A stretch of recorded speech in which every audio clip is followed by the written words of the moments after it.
vous avais dit qu'en fait j'ai eu plaisir, c'est que la orthographie a fait n'importe quoi, ce qui fait que les feuilles de réponse sur lesquelles vous avez rempli ne passent pas dans le lecteur optique. Je vais me taper les corrections des 710 réponses QCM à la main. Alors, autant vous dire que corriger et vérifier que des croix sont dans la bonne case, intellectuellement, c'est à peu près l'activité la plus stimulante que j'ai eue dans ma vie. Je suis au bord du suicide. Mais bon, ça a une vertu. Ça a une vertu importante, c'est que si j'avais eu le lecteur optique, j'aurais eu grosso modo meilleure note, moins bonne note, moyenne. Et j'aurais peu eu d'infos sur le résultat global. Et de les corriger à la main, les coups de à la main, ça permet de voir les notes qui sont attribuées. Et alors, je ne veux pas vous en coller, parce que ça peut faire tout le monde parmi vous, mais globalement, les résultats sont quand même très décevants. Très décevants parce que, par exemple, je ne dois pas être loin de 10% de notes au-dessus de la moyenne. Là, sincèrement, ça, j'ai jamais vu. J'ai toujours eu des résultats qui étaient particuliers, hein, parce que c'est une première année de fac. Pour la fac, il y a tous ceux qui sont mal orientés, il y a tous ceux qui sont là pour d'autres, pour la bourse. Comme je l'avais dit un jour, très justement un étudiant, moi je suis là pour les notes. Donc voilà, c'est tas de raisons qui peuvent expliquer que c'est en première année sans forcément avoir l'intention de réussir ses examens. Donc ça, c'est ce qui explique qu'en général, j'ai 50% des copies quasiment qui sont mauvaises. Quand je dis mauvaises, c'est 30% de 0 et 20% de 1, 2, 3, 4, allez jusqu'à 5. Une note inférieure à 5, 6, de la part d'un étudiant qui a bossé, c'est ultra rarissime. Vraiment ultra. En général, pour ceux qui ont bossé, c'est en général ceux qui sont là. Dans le pire des cas, si vraiment vous avez une difficulté avec la matière, qui atteint 7, 8, en dimanche, mathématiques des cas, vous avez la moyenne, et pour une partie substantielle, vous avez une note supérieure à 16. J'ai 10% habituellement de copies. Donc habituellement, c'est les années précédentes, je ne faisais pas de QCM. J'ai habituellement 10% de mes étudiants à peu près qui ont une note de 16 ou plus. Et j'ai chaque semestre, chaque session d'examen, au moins un ou deux ou 20. Donc là, je ne retrouve pas du tout la même chose. Donc du coup, ça peut vouloir dire deux choses. Il y a deux raisons qui peuvent expliquer ça. Soit ça veut dire que le QCM n'est pas dimensionné, ce n'est pas une bonne idée. C'est possible, tout à fait possible. C'est la raison pour laquelle au deuxième semestre, finalement, on ne fera pas de QCM. On aura un examen beaucoup plus traditionnel avec deux questions de cours. D'accord? On revient sur du normal. Alors moi, je fais un travail, parce que c'est un mois pour arriver à corriger toutes les copies que j'ai à corriger.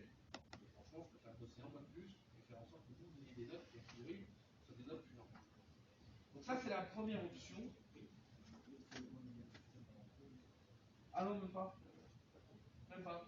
En fait, pour vous dire, là, les notes que je vous donne, c'est en ayant diminué par 2 les points négatifs. Normalement, j'aurais dû, c'était un demi-point par bonne réponse, un quart de point par mauvaise réponse. Là, j'enlève un huitième de point par mauvaise réponse. C'est-à-dire celui qui me fait 16 mauvaises réponses, il y a 2 points. C'est pas ça qui c'est pas les points négatifs.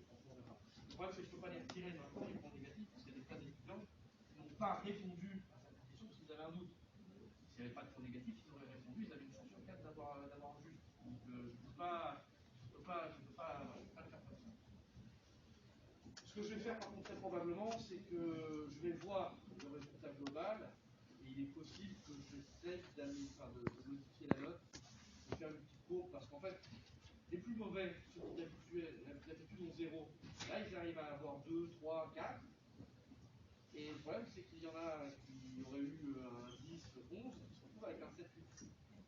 Donc je pense qu'il faut que je diminue la note des moins bons et que j'augmente la note des meilleurs. Je vais essayer de mettre en place une petite courbe là, qui va bien, une petite courbe mathématique, pour arriver à trouver quelque chose de juste par rapport à ça, pour que vous ayez des notes qui correspondent peut-être un peu plus à la réalité. Bon bref, ça peut être le QCM qui n'est pas adapté, et dans ce cas-là on aura vite le cœur net, parce qu'on verra au deuxième semestre ce que ça va donner. Après, ça peut être aussi, malgré tout, le fait que, c'est un truc dont il faut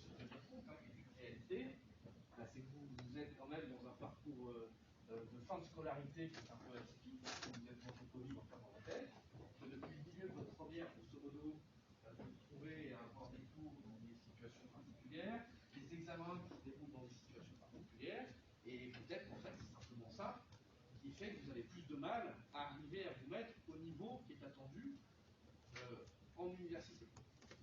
Donc, très sincèrement, essayez d'y réfléchir un petit peu aussi de votre côté. Normalement, vous devriez avoir vos notes fin février. On va voir si le planning est maintenu. En tout cas, moi, fin février, j'essaierai de vous donner, comme il arrive, si jamais il y a un rapport répond. Voilà, pour qu'on puisse un peu savoir ce qu'il en est. Mais je vous répète, sincèrement, posez-vous aussi la question de savoir vous, parce que moi, ce qui m'a surpris, c'est qu'on vous ait demandé si ça s'était bien passé. À chaque fois, dans chaque groupe, ben là encore, qui a trouvé ça difficile?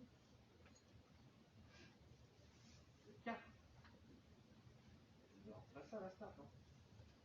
D'accord, donc voilà, donc là il y a eu un souci. On va essayer de réparer au maximum et de faire en sorte que ce soit pas trop pénalisant pour vous sur le premier semestre.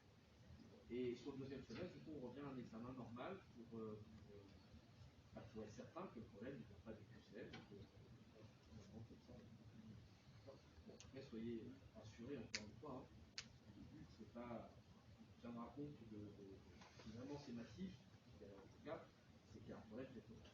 On essaie d'en tenir compte. Si c'est valable pour toutes les matières, on s'aperçoit que c'est ça pour toutes les matières, ça ne vient pas du QCM, c'est ça. On verra bien. Mais voilà, on en discutera. Parce que moi, je veux vraiment. Je vous l'ai déjà dit, mon objectif, c'est absolument pas de pénaliser les élèves, au contraire, des étudiants. J'ai horreur de ça. Moi, quand les résultats sont mauvais, ça me déprime durablement. Donc, comme je n'ai pas envie d'être déprimé, si vous voulez, autant qu'on arrive à trouver, à identifier ce qui peut expliquer ce résultat-là. Donc, on essaiera d'en parler pas mal sur les semaines à venir, parce que j'aimerais bien qu'on m'échange là-dessus, pour arriver à avoir vos ressentis réels. Si vous voulez même en parler individuellement, il n'y a pas de problème. Et bien comprendre ce qui a pu se passer. Parce que j'ai énormément de copies avec grosso modo 20 bonnes réponses, 20 mauvaises réponses. Enfin, plus quelques c'est ça fait des 7. Hein, si vous répondez à une question sur deux juste, pour le reste, c'est soit des zéros, soit des fausses. Là, ça fait des 7, des 8, et des 7, des 8, en fait, on a un paquet, un sérieux paquet. Je vous répète, hein, la meilleure note, c'est un 16, pour l'instant, je crois. Et ouais, voilà, 10%, ça fait 15%, enfin, on n'est pas plus de 15% de notre moyenne, c'est quand même pas normal. Les moyennes, elles sont jamais bonnes, en voie, mais je répète, parce que d'habitude, on a 50% de notes en tout cas. Et c'est cela qui pénalise totalement la moyenne globale de l'amphi. Les autres, pour ceux qui se donnent la peine de travailler, en général, la moyenne est plutôt très correcte. Quand on va purger les 30% de 0 et 20% de supérieur à 4 ou 5, là, on a des notes qui sont des moyennes qui sont très correctes. Là, j'ai l'impression que j'arrive pas à distinguer en fait les très mauvais des moins mauvais. Voilà. Bon, bref, l'idée c'est pas de vous casser le moral, mais c'est que vous preniez quand même conscience de ça, parce que ça vient peut-être de nous, mais ça vient peut-être aussi quand même de vous malgré tout. Et peut-être que ça signifie qu'il faut travailler différemment et de manière un peu plus poussée, quoi. Mais juste pour info, là, qui c'est qui travaillait à peu près quotidiennement? Ouais, bon, bah c'est peut-être pas si étonnant que ça, alors, qui a travaillé honnêtement, répondez-moi honnêtement, qu'à la fin pour les partiels? Non mais levez bien la main, je vois. Et encore une fois, il ne s'agit pas de se mentir. Hein. Et qui a travaillé, on va dire, le dernier mois et demi? Enfin, pour ceux qui n'ont pas levé la main, vous allez travailler comment en fait? Une fois par semaine? Combien de temps? Je parle pas de mon cours, je parle de tous les cours en général. Le temps passé sur les cours en général. Alors, pardon, je repose la question. Qui a travaillé, je ne parle pas du droit, je parle en général. Qui a fait un travail personnel, quotidiennement? Levez bien la main, je vois. Ouais, c'est quand même pas beaucoup, hein. C'est quand même pas beaucoup, parce que là, vous êtes une proportion seulement à venir en cours. Là, ça correspond peut-être à peu près à ce que j'ai au-dessus de la moyenne. Peut-être qu'il y a quand même un vrai manque de travail, alors pour les autres. Hein. Donc bref, essayez dans la mesure du possible, de prendre de meilleurs réflexes de travail, quoi qu'il arrive, dans tous les cas, même si QCM n'était pas bien dimensionné, dans tous les cas, vous n'êtes pas parvenu au niveau de connaissance qu'on attend de toute façon. C'est-à-dire que QCM, on a fait en sorte, il y a des moments où les étaient peut-être qu'ils soient trop faciles, voilà, et encore, j'ai l'impression que les étudiants sont mieux sortis que le piano, parce que pour l'instant, à chaque fois que j'ai eu des copies sur lesquelles il y avait écrit le nom d'un sujet, des groupes qui n'ont pas dit la différence en moyenne, elle est de 4 points. Donc, j'ai l'impression que vous allez être un peu mieux sorti pour les miens que pour les siens, mais finalement, quand même, c'est moins d'être satisfait. Donc voilà, ne vous inquiétez pas forcément individuellement. Par contre, posez-vous la question de savoir comment arriver à mieux travailler individuellement. Ça, c'est une certitude. Bien. Désolé pour ce petit moment, pas le plus sympa. On va du coup reprendre. La semaine dernière, on avait démarré les compétences du conseil constitutionnel. Et on avait vu deux petites compétences, enfin petites, entre guillemets, les compétences consultatives et les compétences en oral. Je dis petites parce qu'en fait, là, aujourd'hui, on va voir la principale compétence constitutionnelle, celle pour laquelle il a été créé, c'est-à-dire le contrôle de constitutionnalité des lois, mais pas que des lois, des normes, puisqu'en fait, le conseil constitutionnel, on va voir, ne vérifie pas que la constitutionnalité des lois, mais aussi celle d'autres normes. Bon, et le truc, c'est que ce contrôle de constitutionnalité des normes, c'est un rôle qui a considérablement évolué. Depuis la création du Conseil constitutionnel en 1958 et sa mise en place effective le 5 mars 1959, du 5 mars 1959 jusqu'à aujourd'hui, le Conseil constitutionnel s'est totalement transformé, mais vraiment transformé. Initialement, il était quelque chose, depuis, il est devenu totalement autre chose. Alors, justement, on va voir ce qu'il était au départ, et puis on va voir les trois révolutions qui vont l'amener à devenir autre chose. Alors d'abord, pour ce qui était initialement, là on va voir ce qu'était le Conseil constitutionnel de 1950.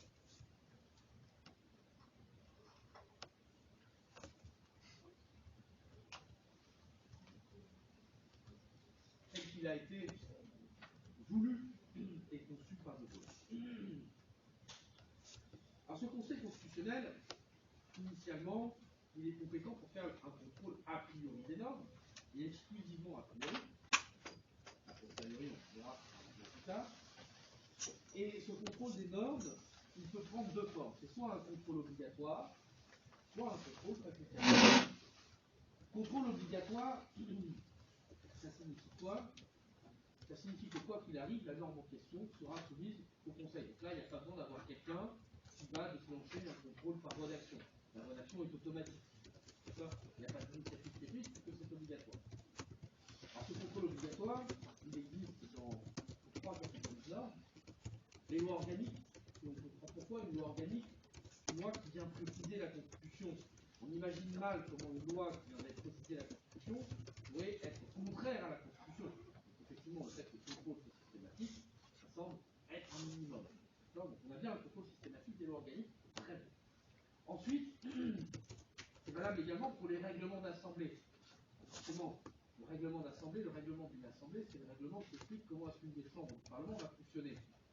Étant donné que le Parlement est soumis aux articles et aux dispositions de la Constitution, il paraît évident, effectivement, de venir vérifier que les lois organiques, que les règlements d'assemblée correspondent bien à ce qui est prévu par la Constitution.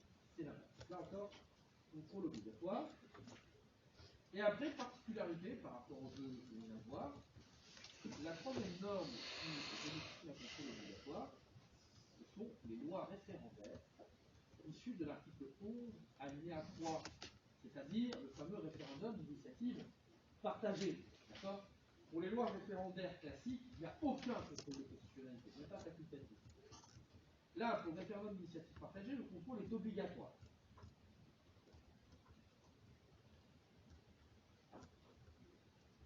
C'est drôle d'ailleurs. Le référendum classique, ça vient du pouvoir exécutif, on considère qu'il n'y a pas besoin de vérifier. Et quand ça vient du législatif, alors pourtant qu'il y a des garanties démocratiques bien plus importantes que pour la procédure, à tel point que c'est même totalement irréaliste, là on s'aperçoit qu'il faut un contrôle de constitutionnalité. C'est étrange quand même. Hein, vous voyez toujours cette différence, il y a des petits symboles comme ça qui ne trompent pas. Hein. Quand ça vient de l'exécutif, c'est normal, quand ça vient du législatif, c'est la base. Donc voilà pour les cas de contrôle obligatoire. Maintenant, le contrôle il peut être aussi facultatif pour un certain nombre de normes. Alors le contrôle sera facultatif pour les lois ordinaires et les lois de pays. Je dis les lois de pays, lois ordinaires et les lois de pays, mais également pour les traités internationaux. Exactement. D'accord? Donc là, on va avoir un contrôle dit facultatif. Qu'est-ce que ça signifie facultatif? C'est-à-dire que tantôt ce sera contrôlé, tantôt ce ne sera pas contrôlé. Alors qui décide quand est-ce que c'est contrôlé ou pas? Eh bien, ce sont ce que l'on appelle les autorités de saisine. Les autorités de saisine, ce sont ce pouvoir de saisir le Conseil constitutionnel. Les autorités de saisine, en 1958, il y en avait 4. Le président de la République, le Premier ministre, le président de l'Assemblée nationale et le président du Sénat. D'accord? 4 autorités de saisine. Et donc ces gens-là, ils sont chargés d'assurer une forme de veille. Parce qu'ils savent quelles sont les lois qui sont adoptées, et lorsqu'il y en a une qui leur paraît suspecte, hop, ils peuvent la déférer au Conseil. Mais alors, prenons un peu de recul et posons-nous la question de savoir, dans les faits, à quoi servait ce Conseil constitutionnel en 1958? À quoi est-ce qu'il sert? La réponse est simple.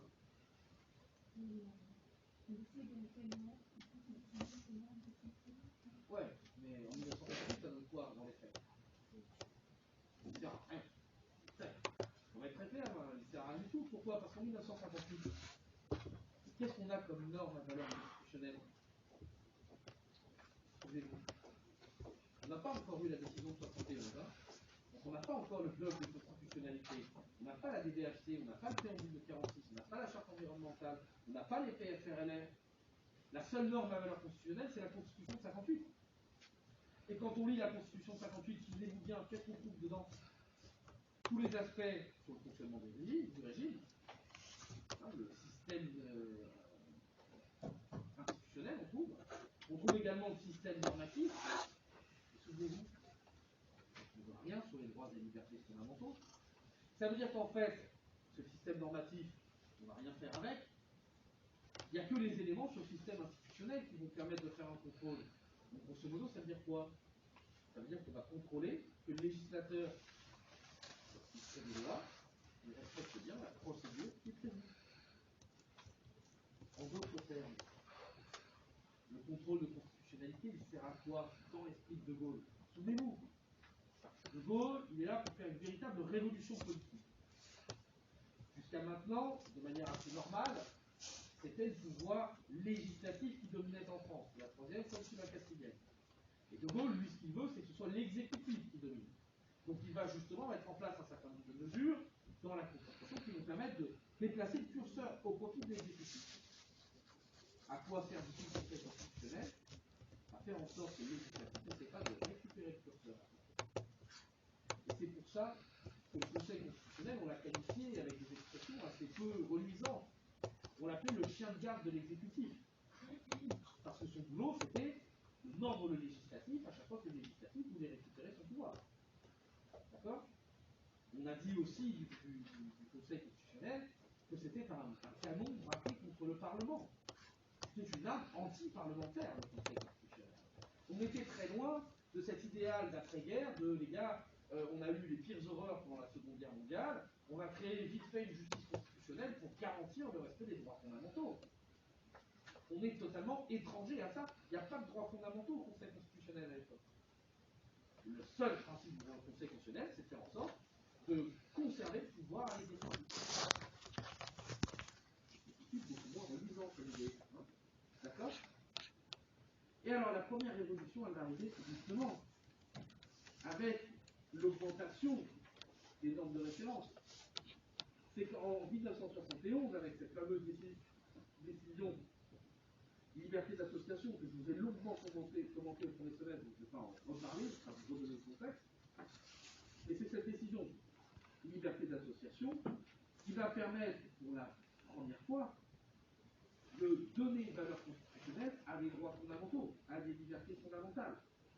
à des libertés individuelles. Et du coup, en 1971, le rôle du Conseil constitutionnel change. Alors qu'il n'était qu'un simple chien de garde de l'exécutif, il devient d'un seul coup celui qui potentiellement peut devenir le garant des libertés fondamentales en France. Vous voyez déjà, je pense que dans les termes employés, c'est pas la même chose. Hein. On vous demande si vous préférez être chien de garde de l'exécutif ou garant des droits fondamentaux. On sera tous d'accord pour dire qu'on préfère être garant des droits fondamentaux. Ça fait plus honorable comme fonction que d'être chien de garde de l'exécutif. D'accord? Donc là, on a. Mais le problème, en 71, c'est que là, ok, on a donné ce potentiel-là au Conseil constitutionnel, mais est-ce qu'il peut, dans les faits, se faire? Est-ce que dans les faits, le Conseil peut arriver à être véritablement le garant des droits fondamentaux? Pas forcément, pourquoi? Parce qu'il faut pouvoir être le garant des droits fondamentaux, encore faut-il qu'il soit saisi, encore faut-il qu'il puisse le faire. On lui donne des lois à examiner. Or, les autorités de saisine à l'époque, président de la République, Premier ministre, président de l'Assemblée nationale, président du Sénat, ils sont quel genre politique, ces gens-là? De 1958 jusqu'en 1974. Ils sont quel genre politique? Le président, c'est soit De Gaulle, soit Pompidou. Dans tous les cas, c'est soit de gaulliste. De Gaulle ou de gaulliste. Okay. Le Premier ministre, toujours un gaulliste. Le président de l'Assemblée nationale, toujours un gaulliste. Et le président du Sénat, voyez-vous, chose incroyable, il est gaulliste. Et encore que c'est le seul qui finalement pour un petit peu d'indépendance. Alain Poher, il n'y a que le président du Sénat qui a trois recours seulement, va déférer des lois à l'examen du Conseil parce que selon lui, elles portent atteinte aux droits fondamentaux, notamment celle sur la liberté d'association. C'est Alain Poher qui en est à l'origine de ce contrôle. Mais en dehors de lui, de manière exceptionnelle, on est d'accord qu'on a un membre de la majorité. Or, quand on est membre de la majorité, est-ce qu'on a intérêt à soumettre des lois voulues par la majorité au contrôle de constitutionnalité? Évidemment que non. Si je fais quelque chose, je ne vais pas risquer de m'auto-censurer. Encore plus quand la censure en question, elle porterait sur le fait de violer les droits fondamentaux. Ah là, pour le coup, au point de vue communication, c'est terrible. Je suis moi-même qui fait déclarer qu'on a violé les droits fondamentaux, par définition, c'est pas ce que je dis. D'accord? On est dans les faits. Donc ça veut dire quoi? Ça veut dire qu'en fait, les autorités de saisie, et je donne la parole dans 2 secondes, les autorités de saisie, elles étaient systématiquement défaillantes. Ok, elles auraient pu saisir le garant des droits fondamentaux, sauf qu'elles ne le faisaient pas, parce qu'elles n'avaient pas intérêt à le faire. En fait, il y a eu seulement 3 exceptions avec Alain Poher. Mais c'était Alain Poher, et tout le monde n'était pas Alain Poher. Et ça restait malgré tout fait. Oui, Manon.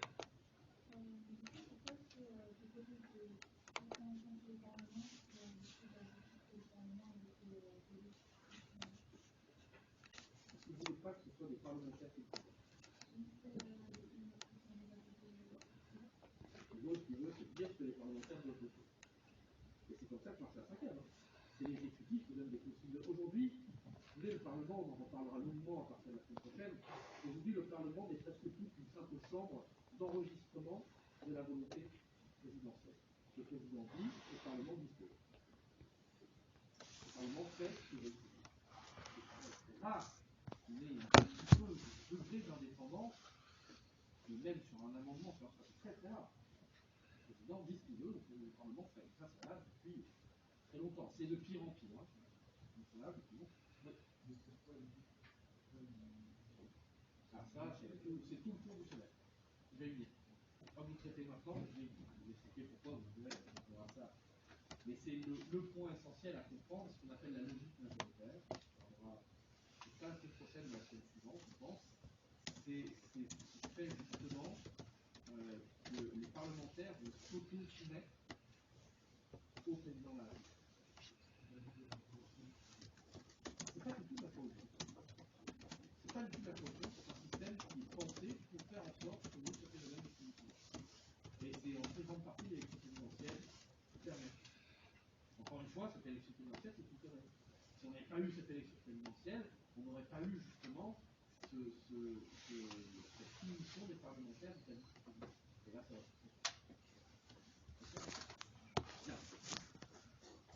Donc voilà, c'est un peu plus clair ce que je viens de dire. Donc du coup, en 1974, on va avoir la deuxième révolution. Sur cette première révolution, elle est un peu manquée. Oui, on a changé des choses, mais dans les faits, ça n'a pas changé grand-chose. Là où ça va commencer à vraiment avoir une influence déterminante, c'est à partir de 1974. 1974, Giscard est élu. Alors Giscard, pour le coup, on le prend un peu volontiers pour le dernier des abrutis. Donc je veux dire qu'il était assez risible sur certains aspects. Ça, c'est facile de parler, c'est une habitude, aujourd'hui, c'est daté. Mais pour autant, Giscard, il faut quand même avoir en tête que c'est celui qui a mis un terme au gaullisme et qui a mis un terme à cette société qui, aujourd'hui, encore une fois, le gaullisme, on voit ça comme c'était le jardin d'Éden et la cinquième merveille du monde, de merveille du monde, mais il n'en demeure pas moins que le gaullisme, en réalité, c'était un véritable carcan dans la société française. C'est une société française qui était en train d'exister littéralement. Ça, d'ailleurs, c'est eu des 68. Hein. Mais derrière, les années Pompidou ne vont pas améliorer les choses. Donc, en fait, cette société française, elle avait besoin d'une libéralisation. Et Giscard, on en pense ce qu'on en veut, qui est l'état de réforme, qui pour moi était très critiquable, mais c'est quand même le mec qui a amené le droit au divorce, l'abaissement de la majorité, la possibilité de recourir à l'IVG. Vous voyez, il y a quand même une vraie libéralisation de la société à cette période-là. Et il a amené une véritable révolution, pour le coup, sur le plan institutionnel, c'est qu'il a modifié les autorités de saisie. Il va faire une toute petite réforme, qui a l'air de rien, mais qui change tout. J'adore les réformes comme ça, ou avec juste deux trucs, change tout. En fait, il va maintenir les autorités de saisie habituelles, hein, président, premier ministre, président de la Chambre, mais il va y ajouter 60 députés ou 60 sénateurs. Et ça change absolument tout. Pourquoi? Qu'est-ce que ça change, 60 députés ou 60 sénateurs?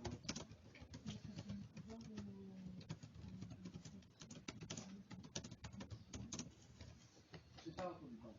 Ça donne le pouvoir administratif. De faire quoi? Oui. Oui, le pouvoir législatif, il faut déjà le faire, non? Parce qu'on a les présidents de l'Assemblée nationale et les présidents du Sénat qui faut le faire.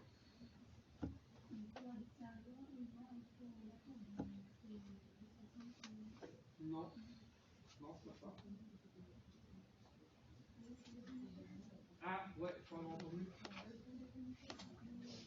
La 60 députés, c'est à peine plus de 10% des députés, puisqu'il y en a 577. 60 sur 577, c'est beaucoup. Ça veut dire qu'un parti d'opposition pourrait saisir le Conseil constitutionnel. Pareil au Sénat, on a 348 des sénateurs. 60 sur 348, c'est un peu plus, bien plus de 10%, mais ça se double. Mais pour autant, on est quand même encore sur quelque chose qui est accessible pour la minorité d'opposition. Donc ça veut dire que l'opposition désormais pourra saisir le Conseil constitutionnel. Est-ce qu'elle a intérêt à saisir le Conseil constitutionnel, l'opposition?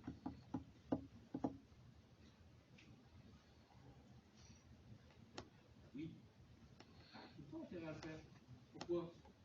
La majorité n'a pas intérêt à s'autocensurer. Mais l'opposition, son boulot, c'est quoi? C'est essayer de mettre des bâtons dans les roues de la majorité. Quoi de mieux pour arriver à développer un discours d'opposition que d'arriver à prouver que la majorité a violé les droits fondamentaux dans une loi? C'est parfait, d'accord?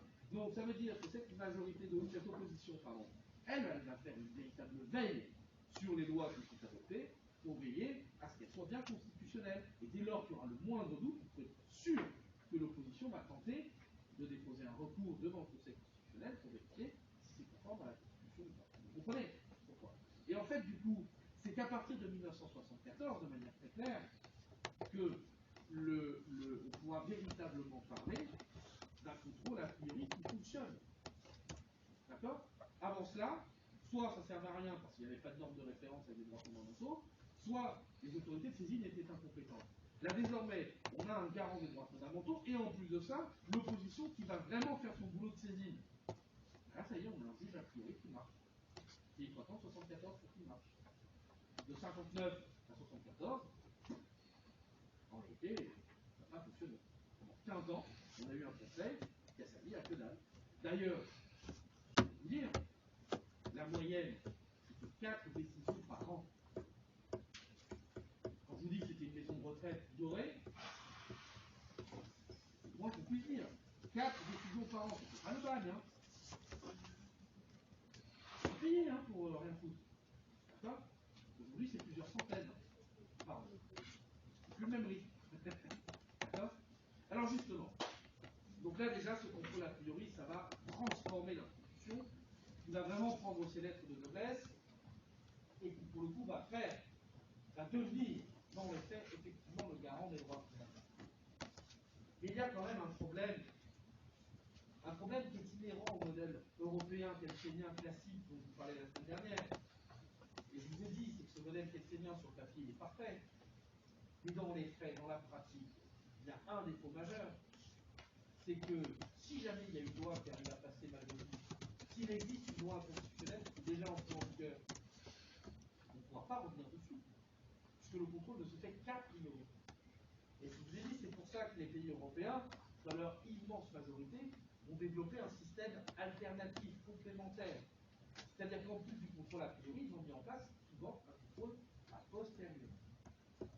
Et effectivement, c'est ce qui va se passer également en France. Alors, pourquoi? Je vais vous illustrer pourquoi est-ce que ça a été nécessaire. Vous faire comprendre quelles sont les raisons qui peuvent justifier qu'une loi constitutionnelle soit malgré tout dans notre ordonnance. La première raison, c'est un problème de timing. Problème de timing, c'est-à-dire que le contrôle étant un contrôle exclusivement a priori. Ça veut dire quoi? Ça veut dire que la loi peut être contrôlée qu'avant son entrée en vigueur. Si la loi est déjà entrée en vigueur, on ne peut plus. Et donc par définition, toutes les lois qui ont été adoptées avant le 5 mars 1959, elles ont bien été adoptées avant l'entrée en fonction du Conseil. Et celles-là, elles existent déjà quand le Conseil est en place. Il ne faut pas y avoir contrôle a priori sur ces lois, par principe. Vous comprenez ce que je veux dire? La deuxième chose, c'est que, on l'a vu, avant 1974, les autorités civiles, elles sont systématiquement défaillantes. C'est-à-dire que toutes les lois d'avant 1974, en réalité, elles n'ont pas été contrôlées. Du tout. Ok? Mais même, autre chose. Il se peut qu'une norme soit déclarée conforme à la Constitution et qu'elle devienne ensuite non conforme à la Constitution. La première raison qui peut justifier ça, c'est que la Constitution elle évolue.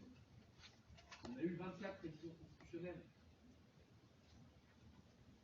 S'il y a des modifications de la Constitution par essence, on aura une modification de la constitutionnalité de certaines normes. Il faudrait se référer plus à la même norme. Regardez un truc tout bête, la décision de 71. C'est en 71 qu'on a créé le bloc de constitutionnalité. Une loi qui aurait été vérifiée vers 67, 68, 69, 70, par définition, on ne va pas contrôler sa conformité par rapport à la DDRT, au préambule de 46, la charte environnementale ou le PFRL. Et même la charte environnementale a été rajoutée en 2005.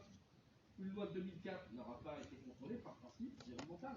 Donc ça veut dire qu'on a des lois qui, au moment où elles ont été adoptées, étaient conformes à la Constitution, mais qui ensuite, parce que la Constitution a été modifiée, on a rajouté des choses, et bien cette loi, elle peut devenir inconstitutionnelle. D'accord? Mais il y a encore d'autres raisons. C'est que la loi, elle peut devenir inconstitutionnelle pour autre chose. Non pas parce que la Constitution change, mais parce que la loi elle-même. Je vous donne un exemple. Une loi qui, quand elle a été jugée la première fois, était clairement conforme à la Constitution, et qui est devenue inconstitutionnelle par la suite par un changement de circonstances. Cette loi, c'est une loi qui portait sur la garde à vue, une loi de mémoire, qui doit être une loi de 2004. C'est la loi qui définissait le régime de la garde à vue. La garde à vue, vous savez ce que c'est. Lorsqu'il y a une enquête, on va vous contraindre, on va vous maintenir en détention pendant quelques jours, ça va de quelques heures, de maximum 96 heures pour les infractions les plus graves. Donc 96 heures pendant lesquelles vous faites du traitement, comment ça va se passer au quotidien. Vous allez dormir sur un lit couvert de merde, dans un truc où la pisse est vomi, des conditions d'insalubrité absolument inimaginables et intolérables. On va vous réveiller 4 fois par nuit pour vous poser 25 fois les mêmes questions d'affilée. C'est quelque chose qui peut vous briser psychologiquement, physiquement. Une garde à vue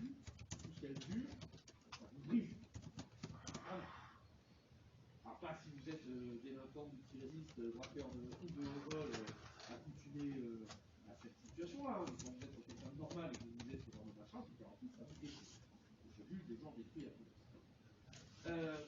Donc, si vous voulez, la garde à vue, c'est pas quelque chose d'anodin. Hein, vous n'êtes pas en garde à vue, on ne doit pas pouvoir mettre les gens en garde à vue comme ça. Et effectivement, la loi de 2004, lorsqu'elle a été contrôlée par le Conseil constitutionnel, le Conseil constitutionnel a vérifié que le recours à la garde à vue était bien quelque chose qui devait demeurer exceptionnel. D'accord? C'est une atteinte grave aux libertés individuelles, ça doit donc être exclusivement dans les cas où c'est strictement nécessaire. Ok? Bien. Et là-dessus, la Cour de cassation, le Conseil constitutionnel constate qu'effectivement il y a un certain nombre de garanties, et notamment une toute bête, c'est que pour pouvoir mener une garde à vue, il faut être officier de police judiciaire. Or, les officiers de police judiciaire, pour être officier de l'OPJ à l'époque, il fallait avoir un certain grade. Et il y avait donc assez peu d'OPJ dans les commissariats. Ce qui veut dire que fatalement, il ne pouvait pas y avoir 500 gardes à vue en même temps. Donc si vous voulez, cette contrainte matérielle faisait que il ne pouvait pas y avoir un excès de garde à vue et ça restait malgré tout quelque chose d'assez exceptionnel. Mais en 2005, l'année d'après, là la loi vient d'être déclarée conforme. L'année d'après, il y a une loi qui modifie le statut d'OPJ et qui descend d'un grade du statut d'OPJ. Sauf que du coup, le nombre d'OPJ est multiplié par 5. Et bien, figurez-vous, chose incroyable, le nombre de gardes à vue a été multiplié par 5. Et d'exceptionnel, le recours à la garde à vue est aujourd'hui quasiment une norme. Hein, vous étiez convoqué dans un commissariat, dans une gendarmerie pour donner des informations sur n'importe quoi. Bonjour monsieur, hop, c'est par là, garde à vue. Ça devenait systématique. D'accord? Il y a vraiment eu, la fin de la décennie des années 2000, un recours à la garde à vue qui était vraiment problématique. C'était systématique. Et donc vous voyez que la loi, la Constitution n'a pas changé entre temps, c'est pas un changement de Constitution, c'est une autre loi qui a eu un impact sur la première et qui fait que la première est devenue inconstitutionnelle. D'accord? Ok? Donc j'en reparlerai parce que derrière, du coup, il y a eu un recours qui est arrivé après. Donc voilà, un exemple encore de raison qui puisse expliquer qu'une norme inconstitutionnelle existe. Et il y a encore une autre raison. C'est que, encore aujourd'hui, bien que l'opposition puisse saisir le Conseil constitutionnel, il y a deux hypothèses dans lesquelles l'opposition peut s'abstenir de le faire. Elle peut être défaillante, encore une fois. Bien que ce soit l'opposition. La première hypothèse, c'est celle des lois ultra-techniques. Je sais pas, vous avez une loi sur la réglementation du trafic aérien. Vous avez 9 chances sur 10 pour que 99% des députés ne comprennent même pas ce qu'ils sont en train de voter. Simplement, vous avez des experts qui viennent leur expliquer qu'il faut voter ça, ok, d'accord, on vote. Souvent, vous avez un truc qui se glisse là-dedans, ils n'y voient rien. Mais bon, ça c'est relativement rare quand même. L'autre situation qui reste rare aussi, c'est celle des lois d'émotion. Mademoiselle, le téléphone. Vraiment. En fait, à tous les coups, je l'ai dit au moins 3 fois aujourd'hui, et j'ai, dans le groupe d'avant, viré du monde à tout ça. Là, vous n'êtes pas responsable du groupe d'avant, mais je vous le dis, très gentiment, je ne tolérerai pas un téléphone aujourd'hui, parce que là, ça me gonfle, j'ai passé ma journée en parle. Donc, je reviens à ce que je disais, ce qu'on appelle les lois d'émotion. C'est-à-dire qu'il y a des sujets dont il est très difficile de parler d'une manière générale. Moi, je sais que, un petit côté un peu provoque des fois, et si je me retrouve dans une soirée où je m'ennuie, encore plus si je me retrouve avec des gens que j'aime pas, il y a peu de choses que j'aime plus que d'ouvrir un grand débat sur la réponse pénale de la pédophilie. J'adore. Là, vous pouvez être sûr que tout le monde vous hait instantanément, et alors là, je prends un pied total. Alors, je vous en ai d'ailleurs déjà parlé de ça. Je vous ai déjà dit qu'aujourd'hui, en France, on a un problème majeur, parce que le pédophilie, pour la pédophilie, pour le coup, est mal pris en compte. Parce que comme justement, c'est quelque chose qui choque chacun comme étant l'abject absolu, forcément, c'est un acte de nature sexuelle sur les enfants. Alors là, on ne peut pas imaginer pire, dans la tête des gens, on est face à la monstruosité incarnée. Et si on est face à la monstruosité incarnée, bah, par définition, on est dans l'émotion. On n'est pas du tout dans la réflexion. Et à aucun moment, on va réellement se poser la question de savoir quelle est la réponse pénale adaptée, celle qui pourrait avoir comme le but de toute réponse pénale, empêcher que les gens récidivent. Le but quand même de la réponse pénale, c'est ça. Empêcher, la société a subi quelque chose, il faut empêcher qu'elle puisse le subir à nouveau. D'accord ? La réponse pénale, c'est pas quelque chose qui est censé faire du mal à quelqu'un. C'est bien certain de penser que ceux qui ont commis ont mal, et pour autant, c'est pas ça le but de la réponse. Et si vous voulez, quand on parle de pédophilie, typiquement, je l'ai vu encore là, quand j'en ai parlé, j'ai vu quelques pères vieux me regarder, si dire. Genre, si je dis ça, c'est que je suis pour les pédophiles. Non. Globalement, non. Le principe, c'est simplement qu'on est sur un sujet où j'essaie juste d'avoir une réflexion apaisée sur la question de comment traiter ce problème-là efficacement. Le but, c'est d'empêcher que les enfants subissent à nouveau la même chose. Est-ce que vous pensez que quand vous mettez un pédophile en prison qui ne va pas respecter les soins, qui va se faire violer toutes les 5 minutes, vous pensez que quand il sort, lui, il est clean? C'est cool, il n'y a pas de problème? Non. Par contre, mettez-le en hôpital psychiatrique et traitez-le comme il faut, là, il y aura 10 chances sur 10 qu'il ne récidive pas. D'accord? Alors qu'en prison, par contre, c'est beaucoup plus compliqué. Bien que, soit en passant, ça reste malgré tout une infraction pour laquelle il y a moins de oui. D'une façon générale, la prison c'est une catastrophe, mais je dirais typiquement pour ce genre de pathologie, parce qu'on peut dire que ça reste une pathologie psychiatrique. Les actes pédophiles, c'est un truc qui ne va pas un moment dans la tête. Hein. C'est considéré comme une maladie mentale. Dans la classification de maladie mentale, c'est considéré comme une maladie mentale. Donc voilà, tout ça pour vous dire quoi? Tout ça pour vous dire que ce genre de sujet-là, vous avez bien dit, vous en avez parlé instantanément, je sais, et il y en a plein qui par la tête, c'est suspect. Parce que comme ça parle d'un sujet qui touche directement l'émotion, forcément, on n'est pas dans la raison. On n'écoute pas, on ne raisonne pas. Imaginez, si jamais il y avait une loi qui vient priver les pédophiles de droits fondamentaux. C'est-à-dire, tiens, par exemple, vous savez quoi, ils seront enfermés dans un cachot d'un mètre carré toute leur vie, sans pouvoir sortir, sans lumière. Je suis sûr qu'il y en a plein qui trouveraient ça normal. Pourquoi? Parce que comme là, on a affaire à des gens qui sont dans l'esprit, dans l'inconscient collectif, considérés comme des monstres, ne pas leur appliquer des droits fondamentaux à eux, finalement, c'est normal. Ils sont sortis de l'humanité, donc on ne leur applique pas les droits qu'on applique aux humains. Hein, c'est le raisonnement qu'il y a chez beaucoup de gens, ça. En l'occurrence, en passant, les droits fondamentaux, s'ils sont fondamentaux, c'est précisément parce qu'ils doivent être appliqués à tous, quels qu'ils soient, et quel que soit leur passé et les horreurs qui ont pu être commises. Les droits fondamentaux, c'est la base. On applique à tout être humain, quoi qu'il arrive. Oui.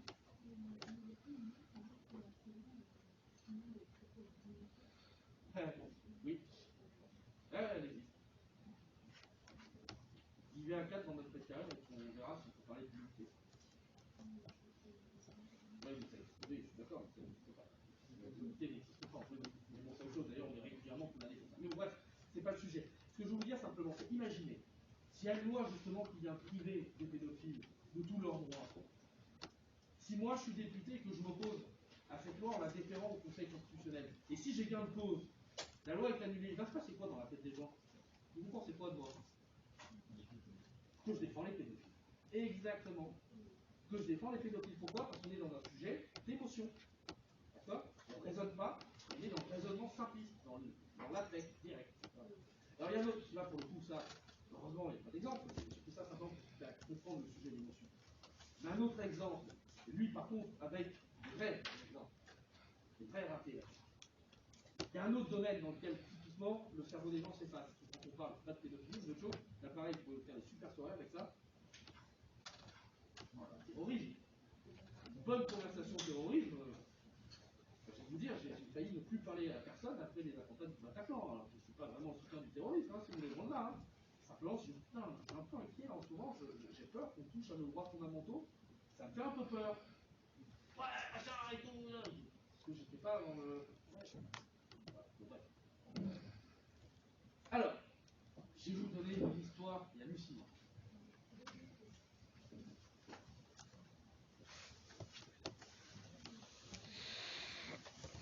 Pour parler clairement, ça fait à peu près 50 ans qu'on a en France un arsenal juridique largement suffisantes pour traiter les actes terroristes. Les lois, elles existent. Pour traiter. Hein. Après, pour empêcher le terrorisme, ça, je veux dire, malheureusement, ça ne relève pas de la loi. Parce que, particulièrement dans des figures, telles qu'on les connaît aujourd'hui dans le terrorisme, c'est-à-dire des actes qui sont très isolés, de personnes qui vont aller trouver des informations par des biais assez masqués. On a un peu la figure, regardez le mec de Nice par exemple, le type tout seul, il a pris un camion, il a fait un strike dans la foule. C'est une atrocité. Mais vous comprenez ce que je veux dire. Si vous voulez, on a affaire à des gens qui sont très difficiles à détecter. Et ça, vous pouvez prendre tous les lois que vous voulez. Dans tous les cas, on n'arrivera jamais à garantir à 100% le fait qu'il n'y ait pas d'acte terroriste. C'est pas possible. C'est pas possible. Mais le problème, vous savez, ce qui choque les gens, c'est que ça puisse arriver. Donc derrière, le politique, pour ne pas perdre la face, qu'est-ce qu'il fait? Ah, on va faire des belles réformes. Donc là, ils arrivent tous, ils montrent les gros muscles, hein, on va faire des réformes. Ça ne nous pas on va terroriser les terroristes. C'est pour ça qu'on met du scotch dans les trains. Bref. Là, en l'occurrence, après le Bataclan, on a eu une somme de lois complètement débiles. Rendez-vous compte, on a changé les règles de déchéance de nationalité. Imaginons, j'ai pour projet de commettre un attentat terroriste. Et là, j'apprends que je risque de perdre ma nationalité française. Et là, je me dis, merde, je ne le fais pas, c'est trop bon. Ça sert à quoi? À part à faire plaisir, à contenter une opinion publique qui, parce qu'on l'a privé de son cerveau, parce que ça fait peur à tout le monde, bien évidemment, qu'en plus de ça, on s'est tapé 24 heures d'affilée de BFM TV à voir des sirènes et des machins, on apprend des morts, on voit l'atrocité, donc forcément on perd le cerveau. À part ça, c'est pas à quoi. Et alors, parmi ces merveilleuses lois qui ont été adoptées, il y en a une qui fait, alors, franchement, un petit bonheur. Ils nous ont inventé un nouveau délit. Le délit de consultation habituelle de sites à caractère terroriste. Ah, ça c'est beau. C'est quoi un site à caractère terroriste? Ah, il faut que ce soit forcément sur Darknet? Tout le Darknet est terroriste? Oui, dessus, c'est parce que ça sur le Darknet. Oui, bon, terroriste. Ça peut être simplement consommateur de stupéfiants. Donc, j'ai déjà été sur le Darknet pour voir comment ça fonctionnait, par exemple. Darknet, c'est pas compliqué, hein. C'est juste l'Internet mais qui n'est pas référencé. Là, moi, en ce moment, j'ai un site sur le Darknet, par exemple. On crée un site internet que je n'ai pas encore référencé sur Google. Il est dans le Darknet. Je donne l'adresse, vous pouvez y aller. Et si vous tapez sur le code, c'est un site de crèche, hein, pour un site, c'est pas un terroriste, hein, comme ça. Et pour autant, vous trouvez, il n'y a rien. Juste, il n'est pas encore référencé sur les moteurs de recherche. D'accord? Oui? Le site à caractère terroriste? Je ne sais pas, moi. On est bien d'accord que si je vous montre un site internet dans lequel je vous explique comment fabriquer une bombe, comment décapiter un mec, je vous mets des vidéos de démonstration dans l'appui, on est sur un site à caractère terroriste, on est tous d'accord. Un site de pensée radicale, quelle que soit la pensée, religieuse ou pas religieuse, terroriste, il y en a différentes formes. Un site de pensée radicale qui ne condamne pas des actes terroristes, c'est un site terroriste ou pas? Et qui, clairement, dans ses écrits, montre une certaine sympathie vis-à-vis de ces acteurs, sans inciter à le faire. Simplement, ne montre pas tout de suite. Vous voyez ce que je veux dire? C'est terroriste ou pas? Je ne sais pas. En tout cas, on ne sera pas tous d'accord. Un site qui est simplement de pensée radicale, pensée qui sert à certains terroristes. Et là, à aucun moment on parle des attentats, du fait de faire des attentats ou pas. Est-ce que c'est un terroriste? On regarde un truc tout bête. Vous savez quelle est l'idéologie qui a fait le plus d'attentats dans le monde, dans l'histoire? C'est l'anarchie. Enfin, en Europe, dans le monde, je ne sais pas, mais en Europe, c'est l'anarchie. L'anarchisme est, de toutes les pensées, celle qui a conduit le plus de gens à être dans des attentats terroristes. Moi, j'ai fait mes études en grande partie sur l'anarchie. Je suis philosophiquement assez anarchiste. Sinon, me revendiquer totalement assez anarchiste, je ne vais pas se revendiquer non plus. Mais pour le coup, je me reconnais relativement bien dans cette pensée anarchiste. J'ai fait des études sur l'anarchie. On citait les anarchistes. y compris certains qui étaient un peu chauds. Est-ce que pour autant, ce sont des sites à caractère terroriste? Ce que je veux vous dire, c'est que là, c'est comme pour le délit de harcèlement sexuel dont vous parlez la semaine dernière. On est face à une infraction qui n'est pas assez clairement définie. Or, le principe de l'égalité des délits et des peines qui est prévu dans la VDHC de 89 prévoit que pour qu'une infraction soit valable, il faut qu'on sache très exactement ce qui est autorisé et ce qui est interdit. Là, site à caractère terroriste, je ne sais pas ce que c'est. Ben justement, il n'y en a pas. Il n'y en a pas. Vous